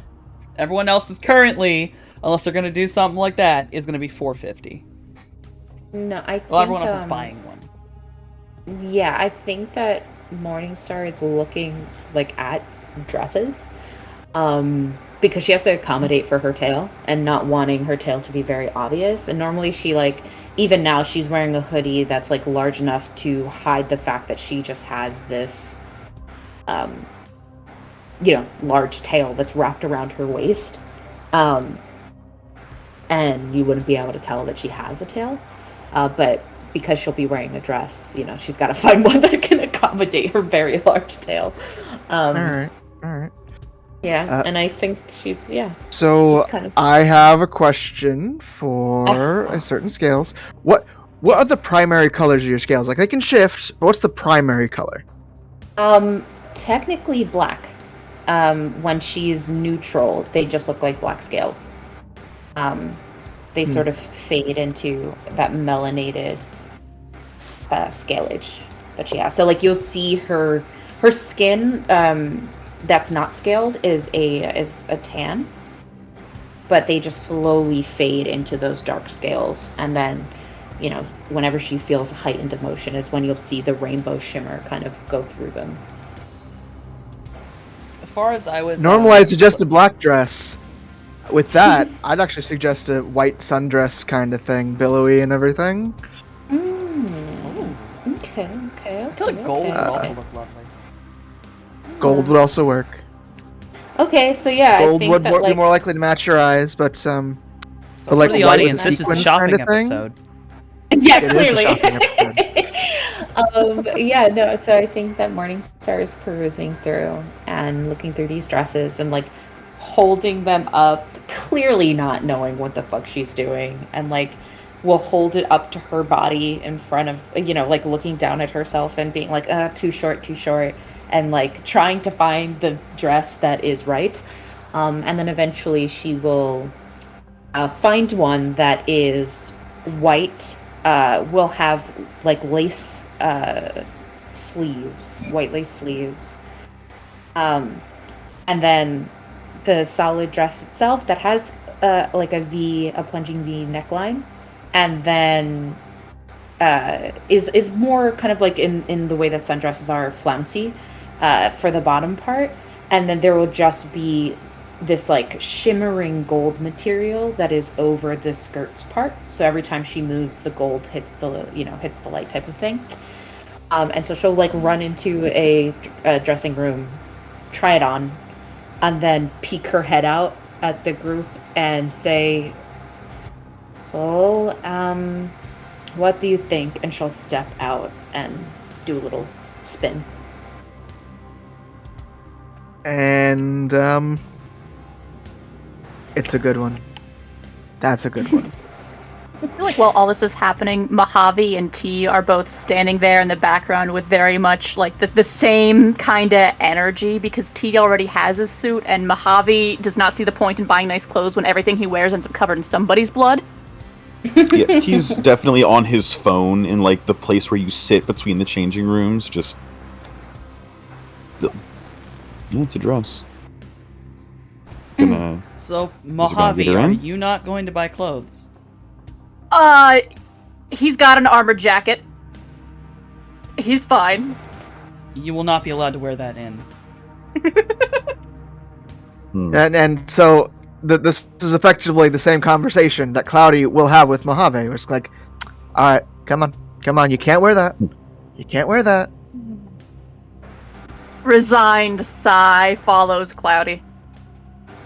And Cloudy, at this point, Cloudy will just dress Mojave up somewhat similarly to last time, but not in red. Well, actually, it might be in red. Definitely wear the red shirt. It'll help hide the bloodstains. Stains.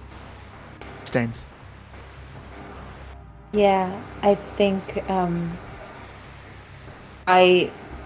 Morningstar will, if she can, just like, she will keep the dress on and like grab her regular clothes and put them in the bag that her dress would have gone in, and just like gives them the little tag to scan, and then will buy the dress before removing the tag from her body.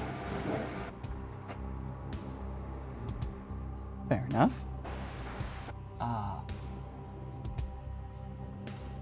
Is there anything else you guys would like to do in the clothing store? Any other talks you would like to have with each other before I place you in your car? No. As long as everybody's got, well, no. I think we're good. I might grab a new tie, but that's about it. I will say, Mojave will concede to wearing like real people clothes, but you will not make him wear a tie. Yeah, fine. You gotta draw the line somewhere. Everyone know your boundaries.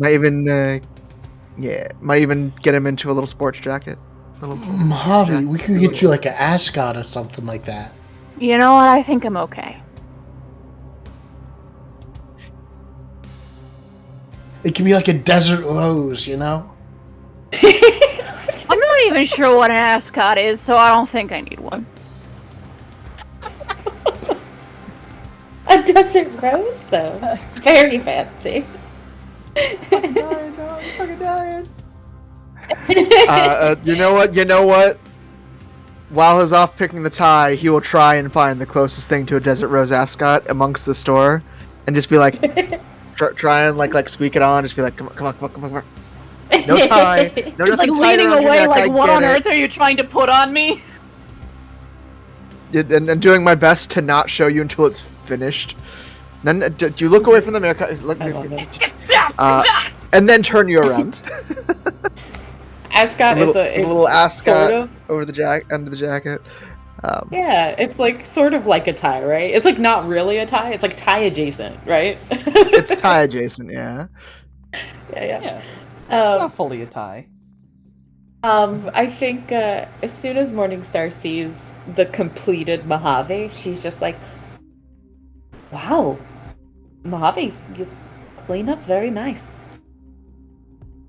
Blech. It's only for a little while. Then once we have a job, then we don't have to wear these clothes anymore. Yeah, I don't feel like me in this stuff.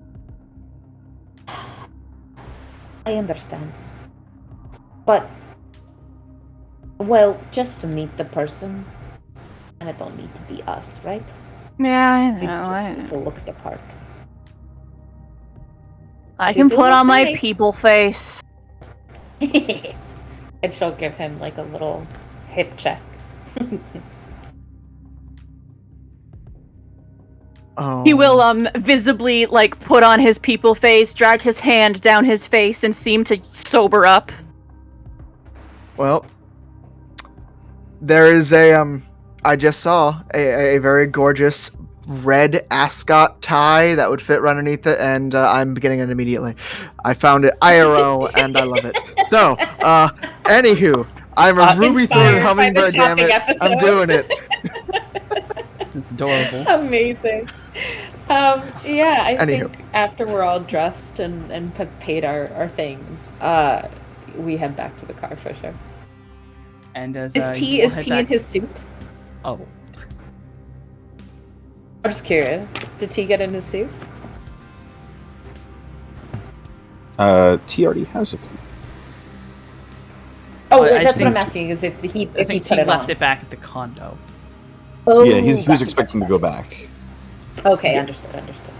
Okay. Which I will allow all of you to go back to, like, properly get ready. You know, hair and makeup, as it were. Yeah, I mean, yeah.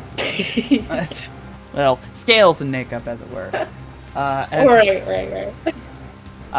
As you all enter back into the car, we will be taking a little break, and we will be back in a little bit.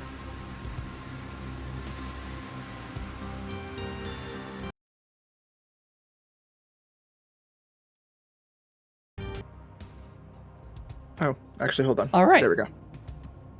We are back in. Oh dear. There we go. Everything should be good and functional, unless I'm nuts, and I don't think I'm nuts. So, because I forgot to say something, as everyone may have noticed, our lovely Noskavian has left us, but Jason is still with the party. He will just be silent and following. Don't worry, he's still there, technically. So, With us in spirit. with you all in spirit. He's busy messing with one of his drones, but he will follow along and be able to drive you. And okay. Boop. Boop. There we go. Got everything. So you all have ended up back at the house. I assume you're changing, getting everything ready.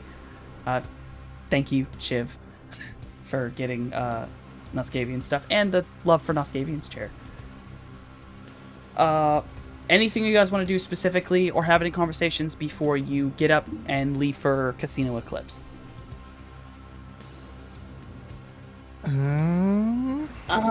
I think if anything, I still have the wig that Nero let me borrow.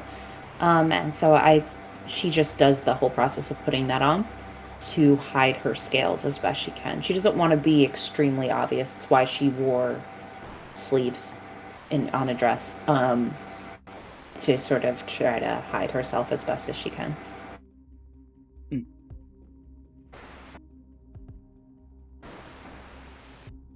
Okay. But other than T that, will come out in his very nice wish suit and directly address Cloudy. Are we gonna have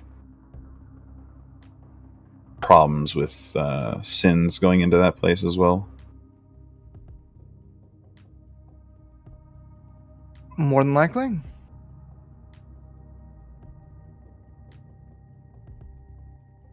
Did we get that resolved from last time? I forget.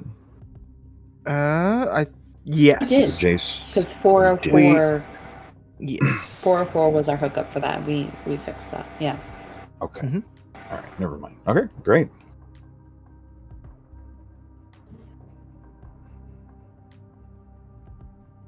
Should be all set there. The sin should be fine. Not expecting any trouble.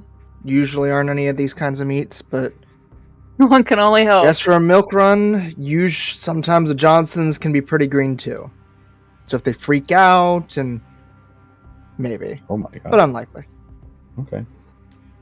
And for Scales, who wasn't here, the suit he's wearing is Yeah. perfectly tailored that I'm aware of, and it looks burgundy at first glance, but upon closer inspection, it is black, the very fine red pinstriping. Holy shit. Okay. It's very, I it think- fits him perfectly. It doesn't even bunch around his Right. cybernetics. Wow. Okay. Yeah. Damn. I think that like Morningstar, she's not accustomed to seeing him dressed up at all. I imagine like his version of dressed up has been like. There's no blood on the armored coat yet. Right, exactly. Like his armored coat and fucking a muscle tee underneath. So Yeah, I think he's got athletic fit under the armored coat, but that's it. Yeah, so I think she just like for a minute is just like staring at him because she's like, "Whoa, it's like a different person." And I don't think she knows how to compliment T. I think she just very very shyly sort of walks up to him and like looks at the clothes and then looks at him and just kind of like slow nod with a smile because she doesn't know how to compliment him in a way that won't seem weird. So she's just like, thumbs up. Thanks. Looking around, taking a special look at Mojave, and at their more than likely missing ascot. Somehow has been put away into his bag. Yeah. Poker faced, hoping nobody notices. I do- Cloudy will go ahead and give a very nonplussed look and be like, whatever. All right. And I am wondering if you'll allow this, GM. I would like to take Madari with me, but I'm wondering if, like, through our little click language, if I can make him attached to the dress so that he looks like, almost like a choker necklace jewel, so that I have him with me. He's a little that big allowed? for that. Okay, okay. He's never like a mind. very small cat size. Like he could sit on top of the Roomba. Oh, So I would say what he got does it. is in the little clicks of you wanting him to come attach to you. He steps around really quickly. You see him kind of jerk around, like looking around. Like he's almost like he's scanning the room for something. You then see him bolt across the room, and he jumps for the coat rack, Yes. and he pulls down a what looks like it was just some kind of leather bag. It just happened to have a thin strap. It probably was Jason's, but it's, I don't know. Who cares? But you just watch Midori shred this thing. And then he grabs one end with two of his legs and grabs the other end with two of his legs. And you watch him close all the way up, and he kind of falls over. And you just hear click click of, come pick me up. He looks like a little bag. Oh my god. Okay, yeah, I pick him up. Yes, he is He's my now little a clutch. very shockingly tasteful green bag. It's a nice, like, I don't know, it just kind of Yeah. fits nicely. Yes, I love him, and I just adore him so much. And so, yes, I will have my little Midori clutch with me. Because I want him with us. So, yeah. Once all ready, then I will head to the car when we all head out together. So if everyone is ready, we will speed run this, head out to the car. The rain has mostly stopped this evening with very, very, very light drizzling. You all get in the car, Jason drives you out. You drive cross the way into Fun City, which the minute you've crossed the border into, there's a large... Fun City isn't actually walled off, but the roads to it have, like, the giant entrance type arches that are like, hey, we're in Fun City now.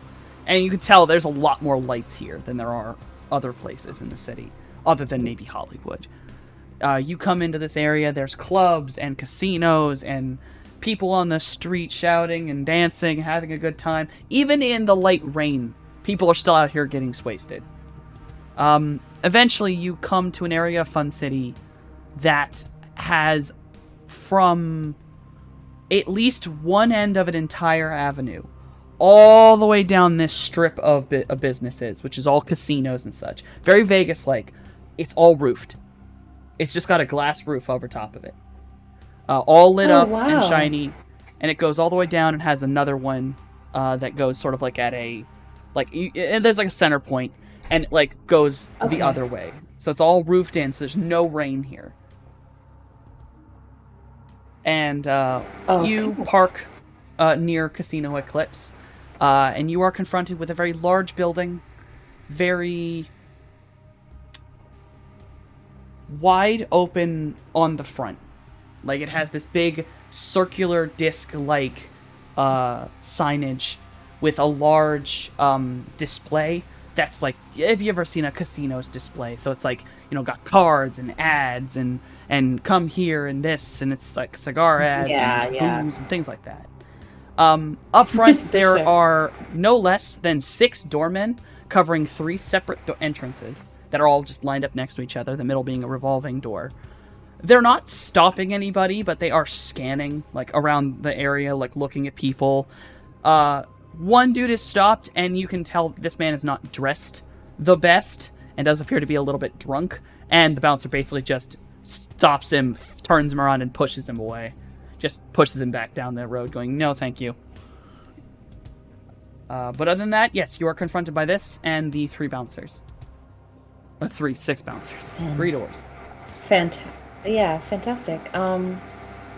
I think in this we'll probably let Cloudy lead the way, since he's the one who found the fixer. And I am just walking through, confident as anything, as if I belong here, because I do.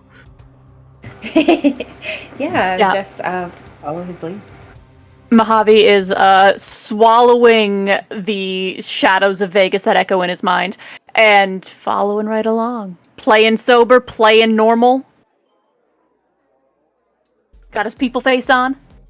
Yeah, I think, like, if I sense you'll have to let me know if I sense at all that there's any kind of, like, nervousness just because of the reminders that this place may cause from Mojave, I would probably, like, just gently wrap an arm around his arm as support. Yeah, if anything, the fact that he looks calm and collected would, by this point, you know him well enough. Like, that's a sure sign he's nervous. Yeah. So she will definitely just hook an arm around his arm and, just be moral support.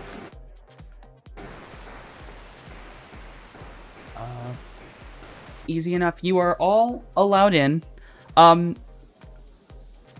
They do kind of scan you quick.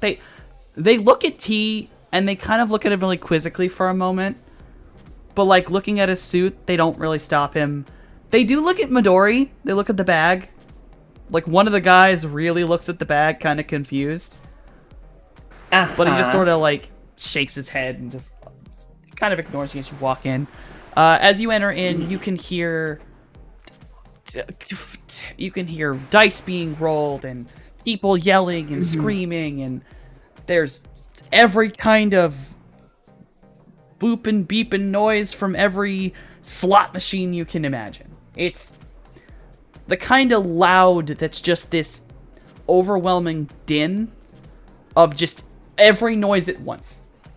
Proper cacophony. Proper cacophony. You can see in front of you there is a main casino floor. Proper cacophony. All the crazy stuff. Then on another side, there seems to be some kind of restaurant. And then over to a third side, there's a door that's... And unlike being like there's like glass doors that lead one way, glass doors that lead the other that they are not stopping this noise. This door is solid wood. Huge double solid wood doors that are flanked by 2 separate guards, and there is dead in front of you there's a reception desk with like 4 ladies at it. Well, yeah, we're 4 receptions people. I'm gonna drop into AR just so I can kind of get a lay of the land from that perspective. This place is shiny. Anything that stands out to you?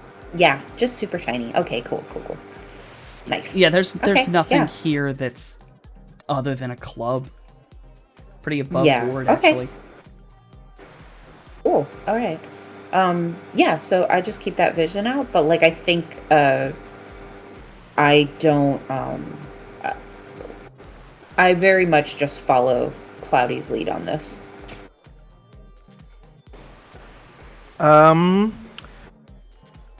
Did they actually specify where they're going to be? Do they have a particular VIP room? Like, what they was the told setup? you is just ask for Blue. Ah. So is there like a host anywhere? Is there just bartenders and there's the front information desk that has 4 receptions people at it. Okay. So it's like proper hotel in addition to the like actual casino kind of thing. You don't know if it's a hotel or not, you just know that there's 4 people for information, and it's called reception. Okay. Alright. Well, Claudia, go ahead and walk on up.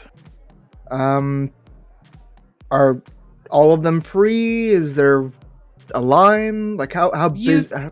They're basically all free. You walk up to one, they sort of turn to go, "Hello, welcome to Casino Eclipse. How can I help you?" I'm here for a meeting with Blue. Blue? Party of 5, correct? Party of 5. Give me one moment.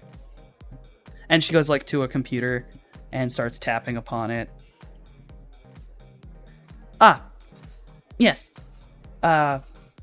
He will be waiting for you in the back of the poker lounge. And she passes over to the double wooden doors. You will need this to get in. And she hands you a VIP pass. Just the one? You only need Okay. one. And when you take the VIP pass and look at it, it's like a big silver pass, says VIP on the top, has this like almost like moon patterning on it. Then at the very bottom, there's an area where it's like, the best way to put it is like you would slide another card in, like it's, the text there is like slid in and it says Blue Party of 5. Thank you for your time. Welcome. Have a lovely day. Go ahead and flip over to 20 new yen, transfer them over as a tip, and then head on in. You head over to the double doors, all of you do. The 2 bouncers pause you, kind of holding their hand out and expectant of the VIP pass. You flash it to them, they look at it, they nod, and they open up to the poker room. And you are met with what can only be described as like an antechamber. So like 2 double wooden doors, this small room, and then another set of double wooden doors. And there's two more bouncers on that set. And they're not there to stop you. They don't open the doors until the first set are closed. To almost like you could tell to keep the sound from ever interrupting the poker room. Got it. Okay. So they open the second set. You walk in, and the poker lounge is really what it should be. Over, sort of off to the left of this entrance area, there is poker tables. Clearly, these people, there's like people smoking and drinking, but drinking fine items. These people are way fancy, and you can see stacks of chips very high up. And Cloudy, you know that not every casino follows the exact same denomination, no colors, but generally speaking, there's some that are pretty matchy. You don't get colors like purple, orange, and black for anything less than like 50s, hundreds, and thousands. And that's all that's on the table. No blues, no reds, no greens. No whites. All right. So these are high rollers. These are high roller tables. Is what we're. Is there even like a black chip here and there? Like, there's a lot. There's a lot. Dead ahead of you, there is some, basically like part of a lounge section that leads into a bar. Over to the right, there's a full lounge area. Very front and center, there's a pit. Full blackjack tables. These are not seen the same as the high roller tables. There are some lower denominational chips here, but this seems like a far more exclusive blackjack area. You can see that something of interest here. Almost everyone in here is, they're a general normal metahuman. They're going to be, elf, human, orc, troll, whatever have you. You see some trolls in here. But among the dealers and the pit boss, there are two individuals who stand out. They have light gray hair, and their most defining feature is they have ears and a tail of what look like dogs or wolves.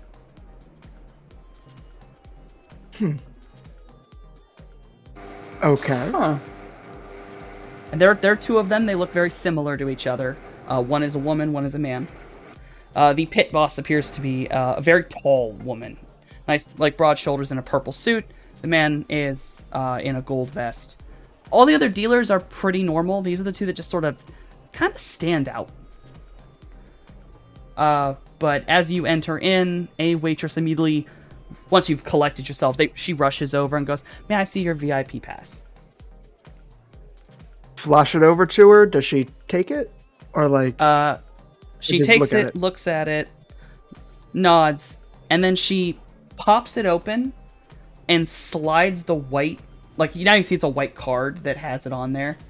She slides that out, and she brings out this little stamp from her back pocket, stamps it, pops it all back in, and you see that the stamp is just a, like a stylized eclipse, a dark circle over a light crescent.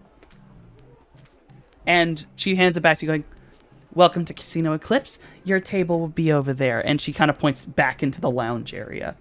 Like, well back there.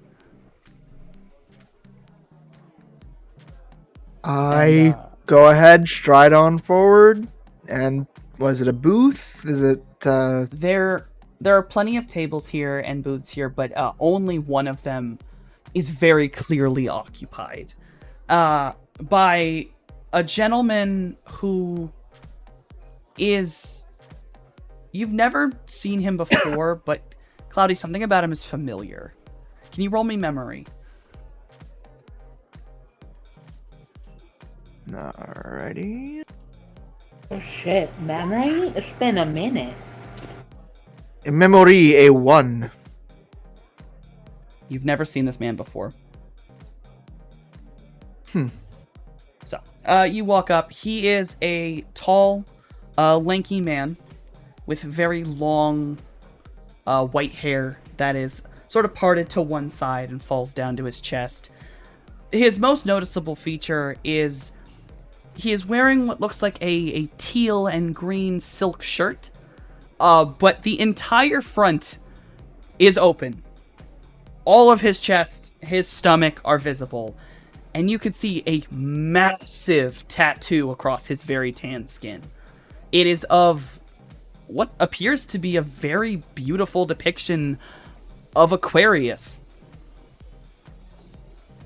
It is a very attractive man holding a large stylized jug of water, and the water is flowing down, and it sort of makes this almost serpentine shape around his chest piece.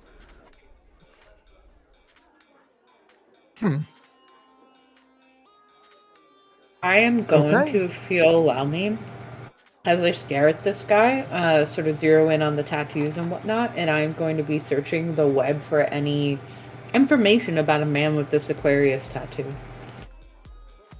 I will tell you right now, you will not find it. Interesting. Okay. Good to know. Yeah, I don't think that will sit until it's, like, made clear that, like... Or at least, like, Morningstar won't sit until it's made clear it's okay to sit. Yeah. Like, and the minute your party walks in, this gentleman looks up, puts on a big grin, and then just, you know, kind of does a wave over. And you can see that he's very much a very... Either he's drunk or high, because his movements are just very slow and soft, and he just seems very comfy. Very little businessy to him. Very, very just soft. You also will say, I will say that there are 2 bodyguards next to him. Well, yeah, I think once he waves us over, Morningstar will, with the group, go and say hello before sitting. When you say hello, he reaches forward and takes Morningstar's hand and basically kisses it, going, "Hello to you." Morningstar is immediately like, what is this? You would see the kind of, like, you know, the response she normally has with her scales when things like this happen, but her eyes immediately go to Cloudy, like, what is this? Cloudy will just kind of raise an eyebrow, and then, Mr. Johnson, this is Morningstar. Good name. And I am Cloudburst. And are there seats kind of like across from him? Like where? Yeah, he is... What's sitting arrangement like? The best way to put this sort of is like a very large circular booth, and he's sort of sat on one end of the crescent, so most of the one side and the middle are open. Okay. I will do my best to almost interpose myself between him and Morningstar. And just kind of get close to him, just have a slightly closer conversation. Yeah, I'll put myself near to T and Mojave. And I assume T and Mojave are going to introduce themselves? I mean, this suit says everything. He'll glare at the man for being a fuckboy, but then nod his head. And then add the nod. Mojave's got his people on he's got his people face on. He goes in for the professional handshake and the smile and introduction. Pleasure to meet you. I'm Mojave.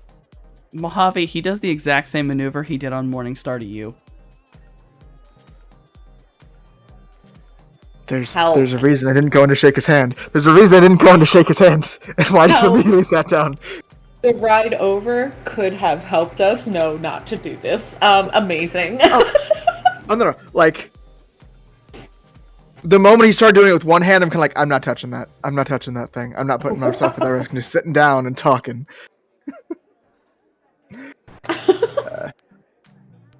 Is there a chair big enough for tea? The booth is big enough for you. It could accommodate a troll, but if you would like a chair, there's also chairs that can accommodate you. This is a very meta human friendly location. Okay. And apparently slide. beyond.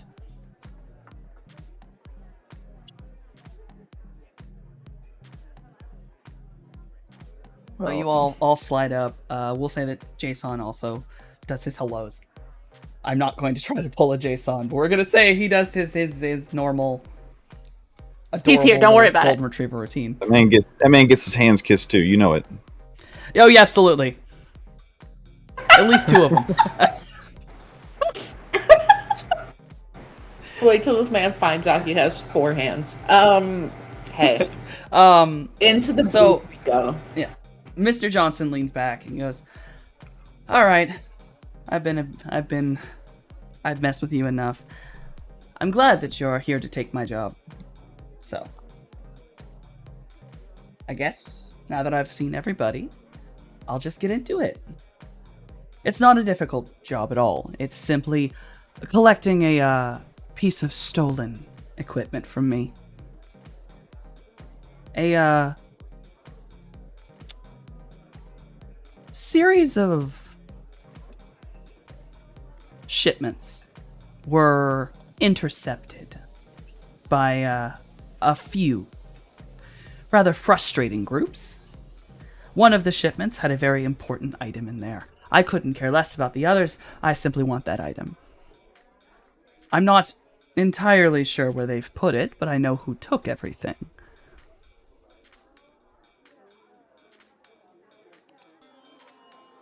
You all actually are aware of at least, well, what they used to be. They're kind of fallen apart now that their leader had his head destroyed. Well, head, spine, most everything else.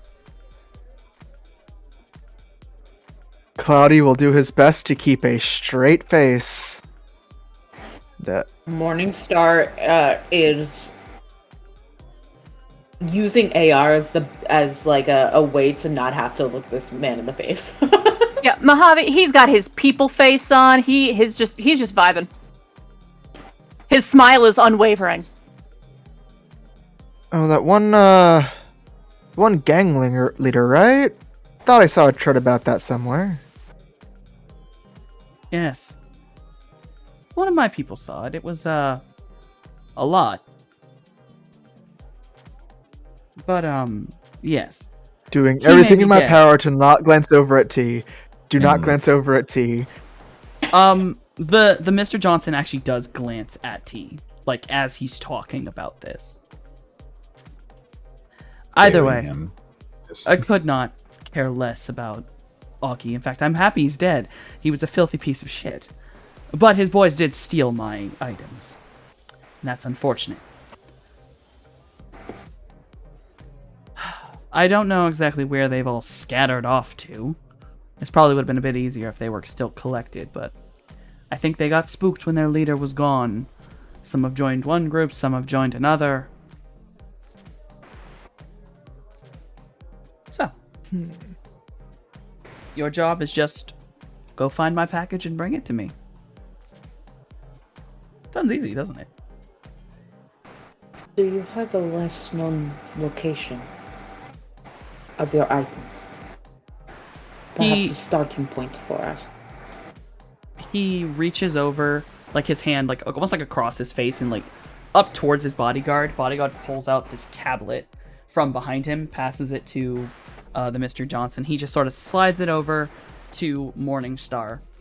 And you watch as he does this, he sits up. And as he sits up, he almost kind of pulls like what Mojave does, where he's suddenly far more straight-backed and alert, and he starts his smile kind of fade. Now, that has the last known location, and at least 3 of the names of the individuals who were involved in this particular theft. One of the items actually was recovered, thank goodness, but one is still missing. That's the one I need you to get. If you can get my item, that's 1,000 new yen right there.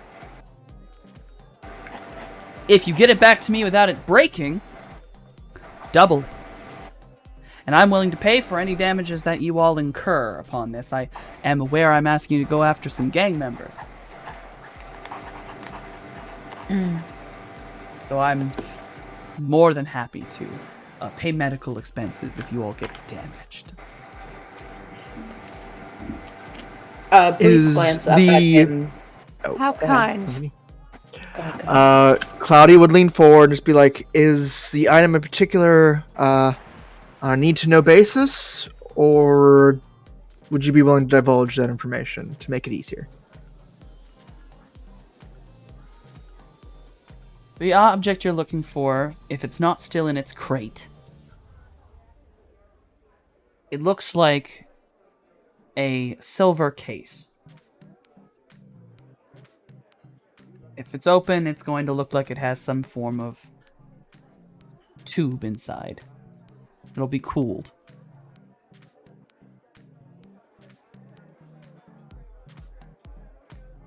Okay. I will not tell you what's in it, of course, but...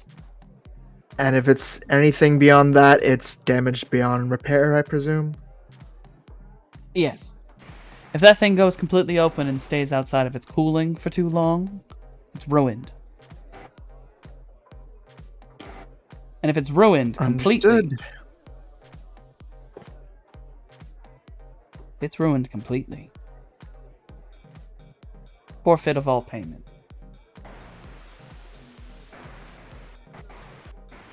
Does this sound familiar to me in any way?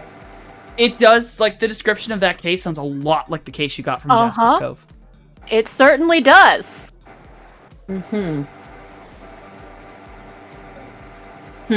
Okay, well, we keep that information to ourselves. The location for the last known location of this was where?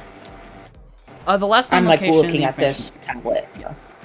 The last known location on the tablet puts it at a shipping dock near downtown. It's...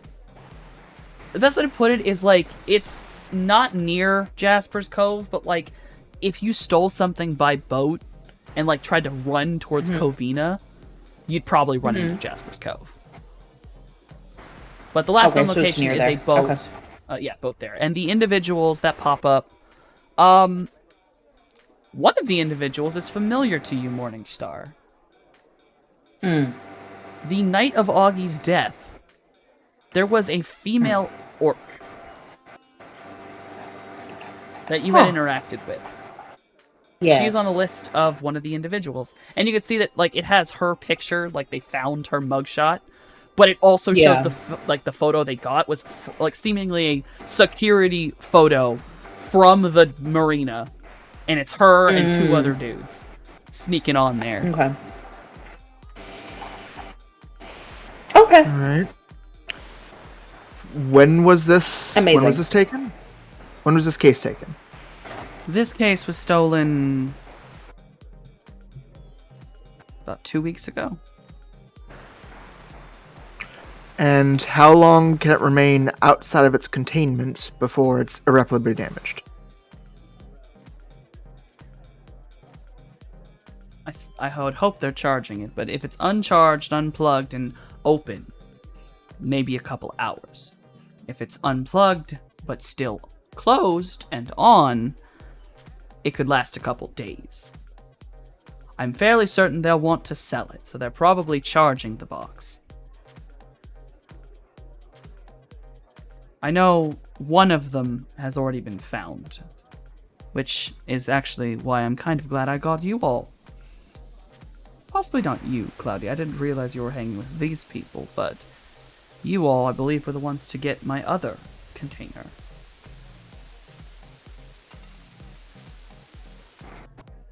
Nod slowly. Lovely. That one made its way to a friend of mine. But mine Nod is still slowly missing. again. Because, of course, it is. He kind of, like, rolls his eyes as he, like, says, of course it is. Like, he's legitimately a little bit sour. And it's definitely not at you. It's sort of just in his mind. Like, Yeah. Okay. Is there any other important information that I can get from the tablet itself? the tablet actually gives at least the last known location of two of the individuals, the female orc and another man, seem to have an address that they commonly were seen at. It is a apartment. It is in the basically lower class sector of Fun City, all the way towards the mountains. Okay. Okay. Delightful. I Alright. essentially screenshot that information and look to Cloudy and say, I have all that I need. Go ahead and nod. So, I have one amendment. 500 up front on this potential wild goose chase. It's only fair. If we're going out of our way after this thing of yours, and there's a chance it's broken by the time we get there, we're heading into danger. We're professionals. He's like listening to you all, and he kind of just grins. I like you. Very smart. And he taps on one of his bodyguards and just sort of like does a weird motion, like taps his ear. Bodyguard nods and walks off. You'll have that payment in your bank accounts before you leave tonight. I'm getting a hold of my accountant right now. And any extra thing beyond gangers, I'd expect a recompensation for hazard pay. Perfectly fair.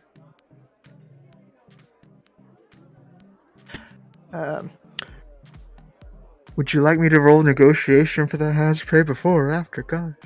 Go ahead and roll it. Go ahead and roll it right now. Ah, shit. Alright. Ah, shit. That's a lot more ones than I expected. Ooh. Dude, that's you know what? That's breaching. That's getting a little close. It is. You know what I'm gonna do? Are you gonna edge I'm for gonna this? edge it. I am. Let's go ahead. Try that. That's a whole lot better. There we go. How much hazard Much pay would better. you like? It's usually against their own negotiation. We're negotiating back and forth with how you're how right. much You're this right, it hazard is. pay is gonna be. Thank you for reminding me, because I'm gonna go get that. Yeah. If he goes ahead and convinces me right back down of there's none of this shit. This is ganger bullshit. I'm like, okay, fine, whatever. Oh, he is not. He does not. Let's see. He only got 2 out of that. So I got 5 net Amazing. hits. Oh god. Let's see. Come here. It's been forever since I last actually used. There we go.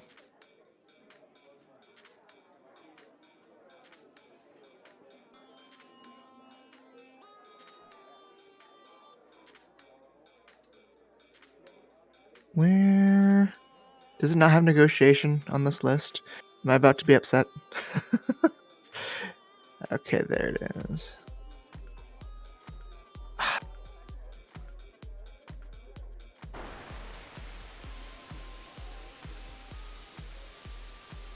Okay. Does it not have the specifics? Where the hell did you go? Damn it! All right. Let's go ahead and go. Bork it 500 per net, 100 per net hit. Extra 500 on top. Done. Extra 500 on top. For hazard pay.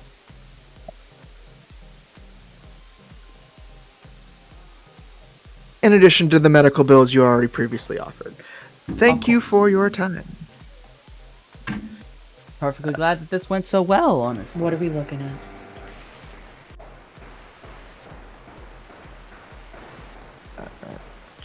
Shakes Is it hands. also not? So I'm sorry. Can you say that one more time? Because I actually didn't hear it. Does it often not go well? Oh, well. I don't know. Some of the runners in this city aren't... I don't know, they're not smart. Feels like LA is running out of smart runners. They all decide they want to be a bit more overly aggressive, as it were. You all have been very polite, and I appreciate that. Oh. Yes, well, we want to be able to get more jobs after, so. See, And professionalism is utmost in repeat customers. Nod, nod. you do this job for me, I will happily tell Icarus to start putting my jobs out for you a bit more often.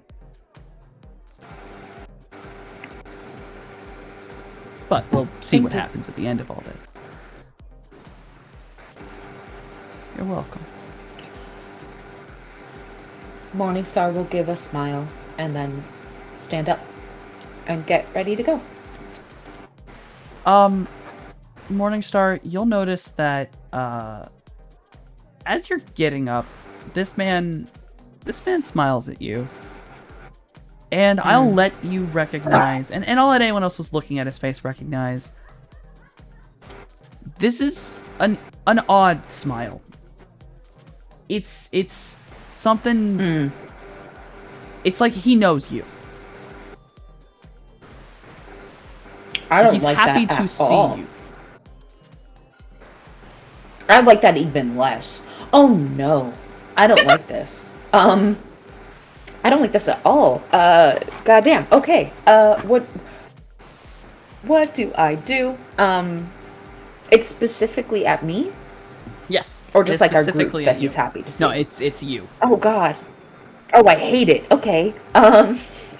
Fuck.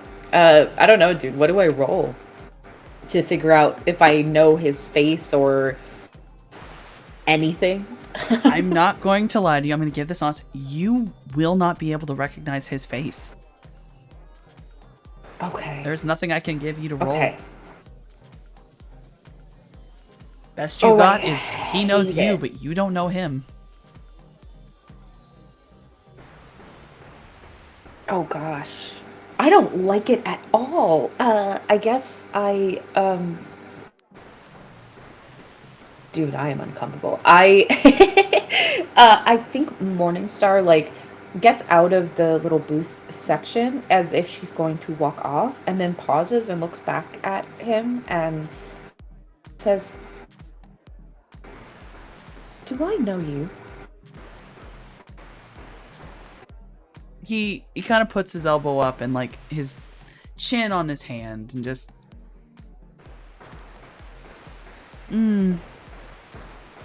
No, dear. No, you don't. But I do know you. Nothing bad, I assure you.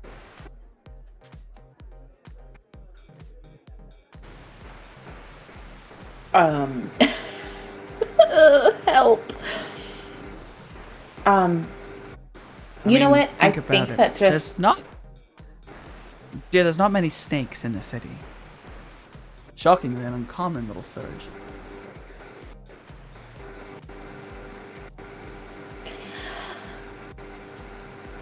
I don't know how to take that at all. Morningstar, like I said, doesn't know how to take that. I think that like she just finds herself staring like very intensely at him.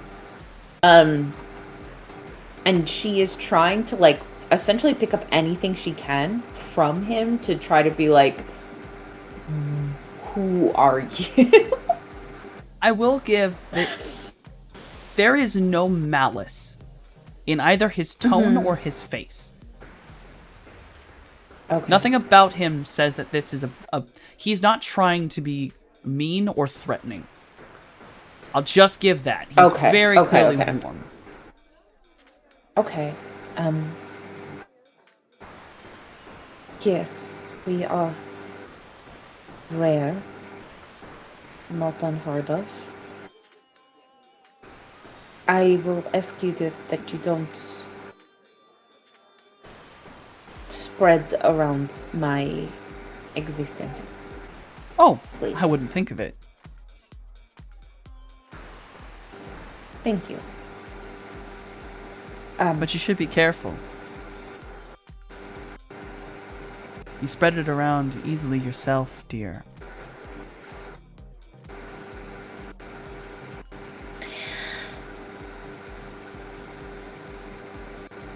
Okay.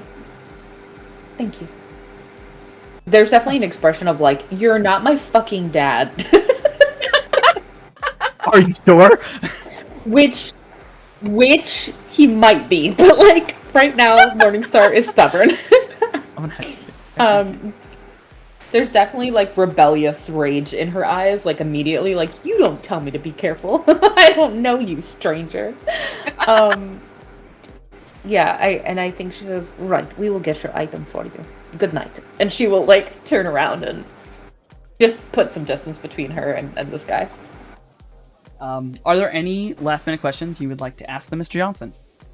Any of you?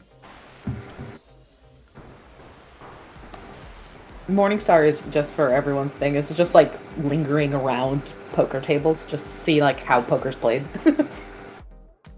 Yeah, I guess just general question, not for the Mr. Johnson, but like in what is the vibe in the astral? Is there anything notable if I look at the world through my special eyes? I need you to roll a sensing for this. Okie doke. This is something you have to look through. That's a lot. That's a 4. Alright. Because it's you, I can't... Mojave would not know what this means. But this individual is very powerful magically. This is not a spirit, but there's a lot of powerful magic. And he is hiding it. Actively, he is hiding it. But you can tell that this is a very powerful mage. Cool, cool, cool. Mojave does absolutely nothing with this information. And I guess Cloudy will ask, would you like... Is there a particular way you'd like us to handle the ones who took this in the first place? If I'm honest, they mean basically nothing to me. Whether you want to perform Very wet well. work is all up to you. As long as I get my object, who cares?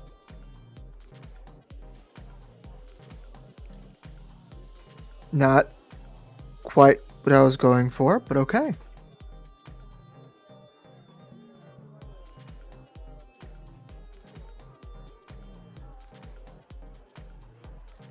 But I believe that is all. Lovely. Unless anyone else actually had an idea and would interrupt me before Yes. I finished up the deal. If anyone else wants to say anything, do that now. I don't think T has blinked this whole time. And it's just still staring at this man when he stands and leaves. That's it. No questions. Then I will go ahead and shake his hand. He As to shakes seal your the hand deal. back. Properly just shakes your hand. And... No, yeah, you feel this. When you grab his hand, on the back of it, like, you know, when you grab someone's hand, your thumb hits the back of theirs. On the back of it, it's very clearly there was a texture other than skin. And when he grips your hand, and neither one of the other two people he grabbed hands with noticed this. This was not there, seemingly. When he grabs your hand, you feel sharp pinpricks. Like, his nails didn't look long when you walked up, but when he grabs your hand, clearly his nails are longer. And he's not doing it violently, he's not trying to hurt you, but he does do it and he grins at you. And he just sits back down after shaking your hand. eyes narrow slightly. Sense him real quick. What the fuck does that mean? That is one of those things where kind of like narrows the eyes just slightly. Please And, roll sensing. Yep. Only a 3. This is a very powerful mage. Not a spirit. Very, very powerful mage. Though, I will give, since you would recognize this, there is something strange about his magic. And you know that he is powerful enough that he is still hiding something, magically speaking. Magical masking motherfucker. So he's magically masked something about himself, and there is something very strange about his magic. Something about it is off. It's not normal. Not something you're used to. And I will, as subtly as I can, look down at my hand. There's no, like, blood or anything. Nothing pricked, right? No. Okay. Although, I assume, like, following his hand, you do see, like, his hand kind of revert to normal as he reaches around. But right as it left your hand, clearly his nails were much longer and dark. Like, dark black. Like, they don't look like nails. They look like claws. Like an animal's claws. And they sort of just almost shift back as he moves and sits back.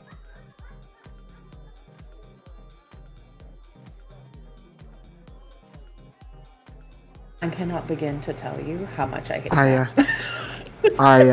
I get the fuck out of there as calmly as I fucking can. But no, I will go ahead and nod my head, turn around, and walk just a tiny bit faster than I walked in. I assume all of you would like to just end up in the car very quickly. Yeah, I mean, I think just right as we get to the door to leave, I will look back at him. That fucker was a goddamn vampire. All right. Huh. Yeah, I just take a quick peek back at him. Do I see anything from the distance? I don't, what am I... You feel me? Once you're gone, all you witness is there is a young man who's got very short cropped, like, I guess shaved head. Very, very dark skin, that super tight curly hair. It's clearly dyed, maybe like a white color. That's not a natural hair color. It's dyed or it's something else. But very flamboyantly dressed. Like, his stomach is out, he's like wearing hyper bright colors. Not really this club's vibe. It's kind of more of a raver outfit, but like raver but rich. Like really nice fabrics, but that kind of thing. And he basically just walks up to him. Aesthetic. Yeah. And he basically walks up to the Mr. Johnson, and you kind of watch Mr. Johnson's face, like he's drinking something, looks up, sees the young man, and just gets the biggest smile on his face. And it's almost a complete shift in personality. This is such a warm, comfortable smile. Never mind. Initial assumption is incorrect. Okay. Fucker's a shifter. Got it. Alright. I don't know how I feel, but yeah, I follow the others out as quickly as possible. Yeah, Mojave's just vibing. He's no more or less off-put than he was when he walked in. Like, weird magic stuff. Sure, this is Tuesday. Vibing. Back to the car. Yeah. As you all are walking out, just sort of in a moment, just a little scene you see. Hey, yo, Skull! As a woman walks through the door with, not wearing any fucking, proper clothes. Looks like they walked out the goddamn alley. About as dirty as Mojave normally is. And just runs right past you guys. Hand on the blackjack table. Hand thrown over. And clasps arms with one of the fucking dealers. And then immediately it turns into some kind of like bickering back and forth between the pit boss, the dealer, and this lady. And that's just something as you leave. That's just an odd event that happens as you leave. This strange blonde woman just runs out of nowhere. Mm-hmm. Oh. And then, then you are able to all pile into the car. And that was a present for someone. Is there anything y'all would like to say in the car? Okay. As like a final closing statement. Yeah. I can get a bit. Yeah, I don't like him. I don't like not the biggest either. fan. He just Huh? there's something about him. It's very slimy, very like Oh. I don't know. Not that all fixers are not have a little slime to them, but I don't know something about him. I That was not a fixture. That was a Johnson. don't. Well, look, I don't like how he knew who I was. Oh yeah, I can see that being pretty off-putting. I don't like that. And So after I we know I finish, haven't- we tell the fixer that we don't want this guy again. His money's good. And it's just a case. And unlike the last one, couldn't care less about what happened to the people who wronged him. Just wanted his stuff back. Bit creepy. so Hiding nails magically. nails. Huh. Big ol' claws. Okay. Oh, Okay. Maybe might be a vampire. Might be a shifter. I don't know what the fuck he is. But I'm sure he knows what he's doing. He's not entirely human. well, the casino itself seems to be a metahuman friendly place, so it's not exactly surprising that he might also be metahuman. It is strange, however, that he's choosing to hide it in a place that is discreet. A place I where mean, he if he's could- got claws, I can imagine that make it pretty hard to pick up like cards and stuff. I'm sure he manages to still pick them up. Isn't it? I mean, I just don't know. an Maybe there's illusion? some practical considerations we're not considering. Oh, well, perhaps. I just think, like, well, I guess because we don't know what he is. If he is using, like, an illusion to hide whatever he is, the clues are still there. It is just the perception changes. And to be honest, I don't think he was doing too much card playing. He wasn't doing much card playing, was he? No. No. I guess since I barely know what I am, I have a hard time begrudging anybody when I don't know what they are. Like, he's paying us. He didn't try to kill us. My bar's pretty low. I think for now, if he pays well, then we stick with it. When he starts to get weird, then we leave. It could be he was also just trying to see how we'd react, judge the professionalism thingy. Ah, Could have been a that is test. very true. You're not wrong. Maybe. Ew, he fucking kissed my hand. Ugh. Yeah. Was it wet? I don't know, GM, was it what? No, it was very surface level. It was basically just a peck. Okay. Okay. No. But still, I don't know where his mouth has been. Yeah. I guess I often have my hands in people's guts and stuff, so it's more his problem.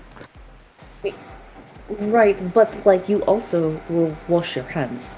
Yeah. It's not like you stick your hands in guts and then just start touching people, you know what I mean? No, not usually. That's bad hygiene.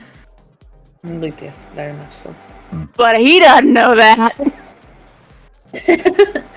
Well, we have our job.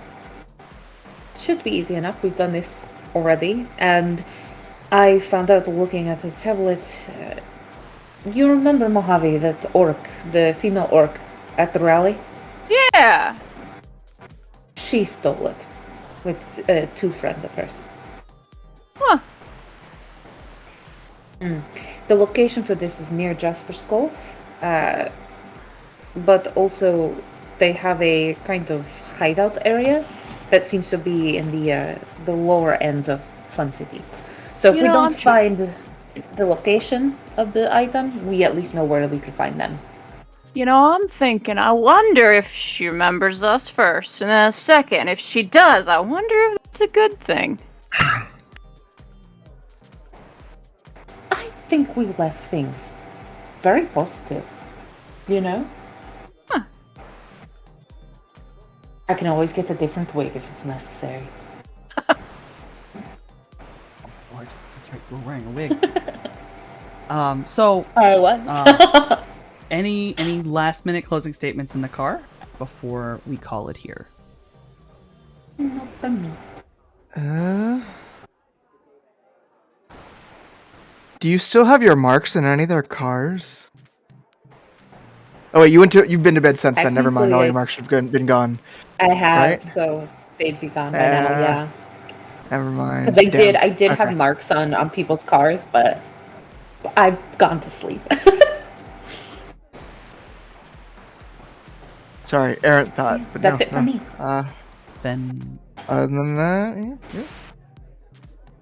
Nothing. I will say we'll call it here for this evening, and we will do this again next week. Thank you all for coming and enjoying. Thank you all for playing. Thank Noskavian and his chair for being here while he was. We love him, and we will happily see him next week. Well, probably Friday, because, I mean, Oxford's Ashes is then. So, we're going to go in order of least likely to actually guess what the Mr. Johnson is.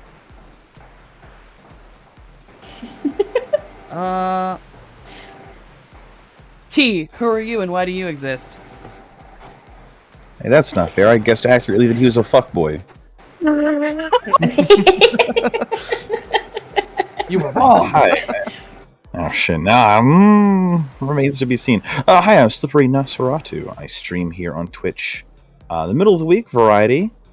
I'm here Mondays and Fridays as T103 and Slip of Clan Nosferatu for VTM.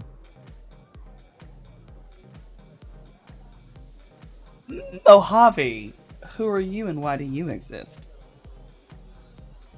I don't know. Hi, I'm probably Daybreakathon. I stream when I can over on my own channel, Daybreakathon. You can find me at the Here and Now times, being Mojave, and you can find me at the Vampire times, playing Hatfield. I've written a couple of fantasy novels. You should definitely check those out. Worked hard on them. I did the character art for the characters who have art, and my commissions are open if you'd like me to do some art for you as well. And I don't think I'm forgetting anything except to tell you, as always, my dog says hi. Hi, puppers. I think you got everything.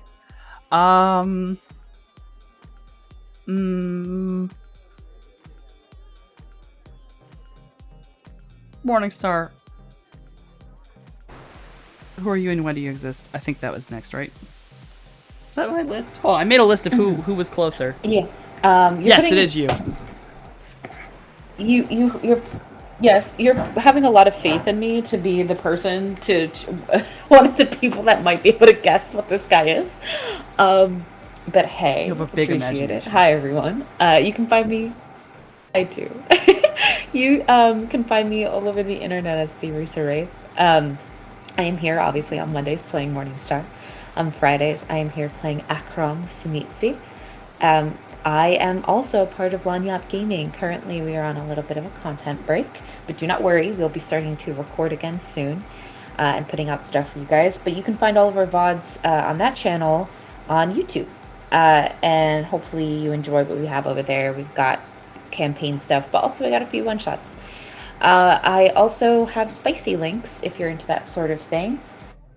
My only request is that you be respectful or else. All right, and Cloudy, who are you, and why do you exist?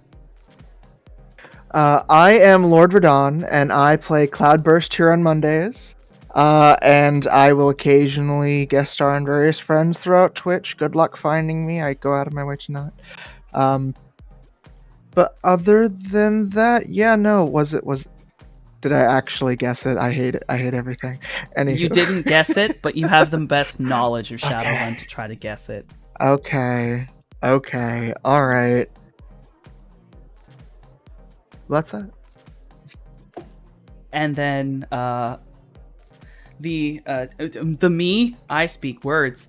Hi, I am Softenomicon. I am obviously Cosmic GM here on Mondays on Tale of Horrors, and on Fridays I am Ebony of Clan Ventru. I have my own channel where I do variety streaming.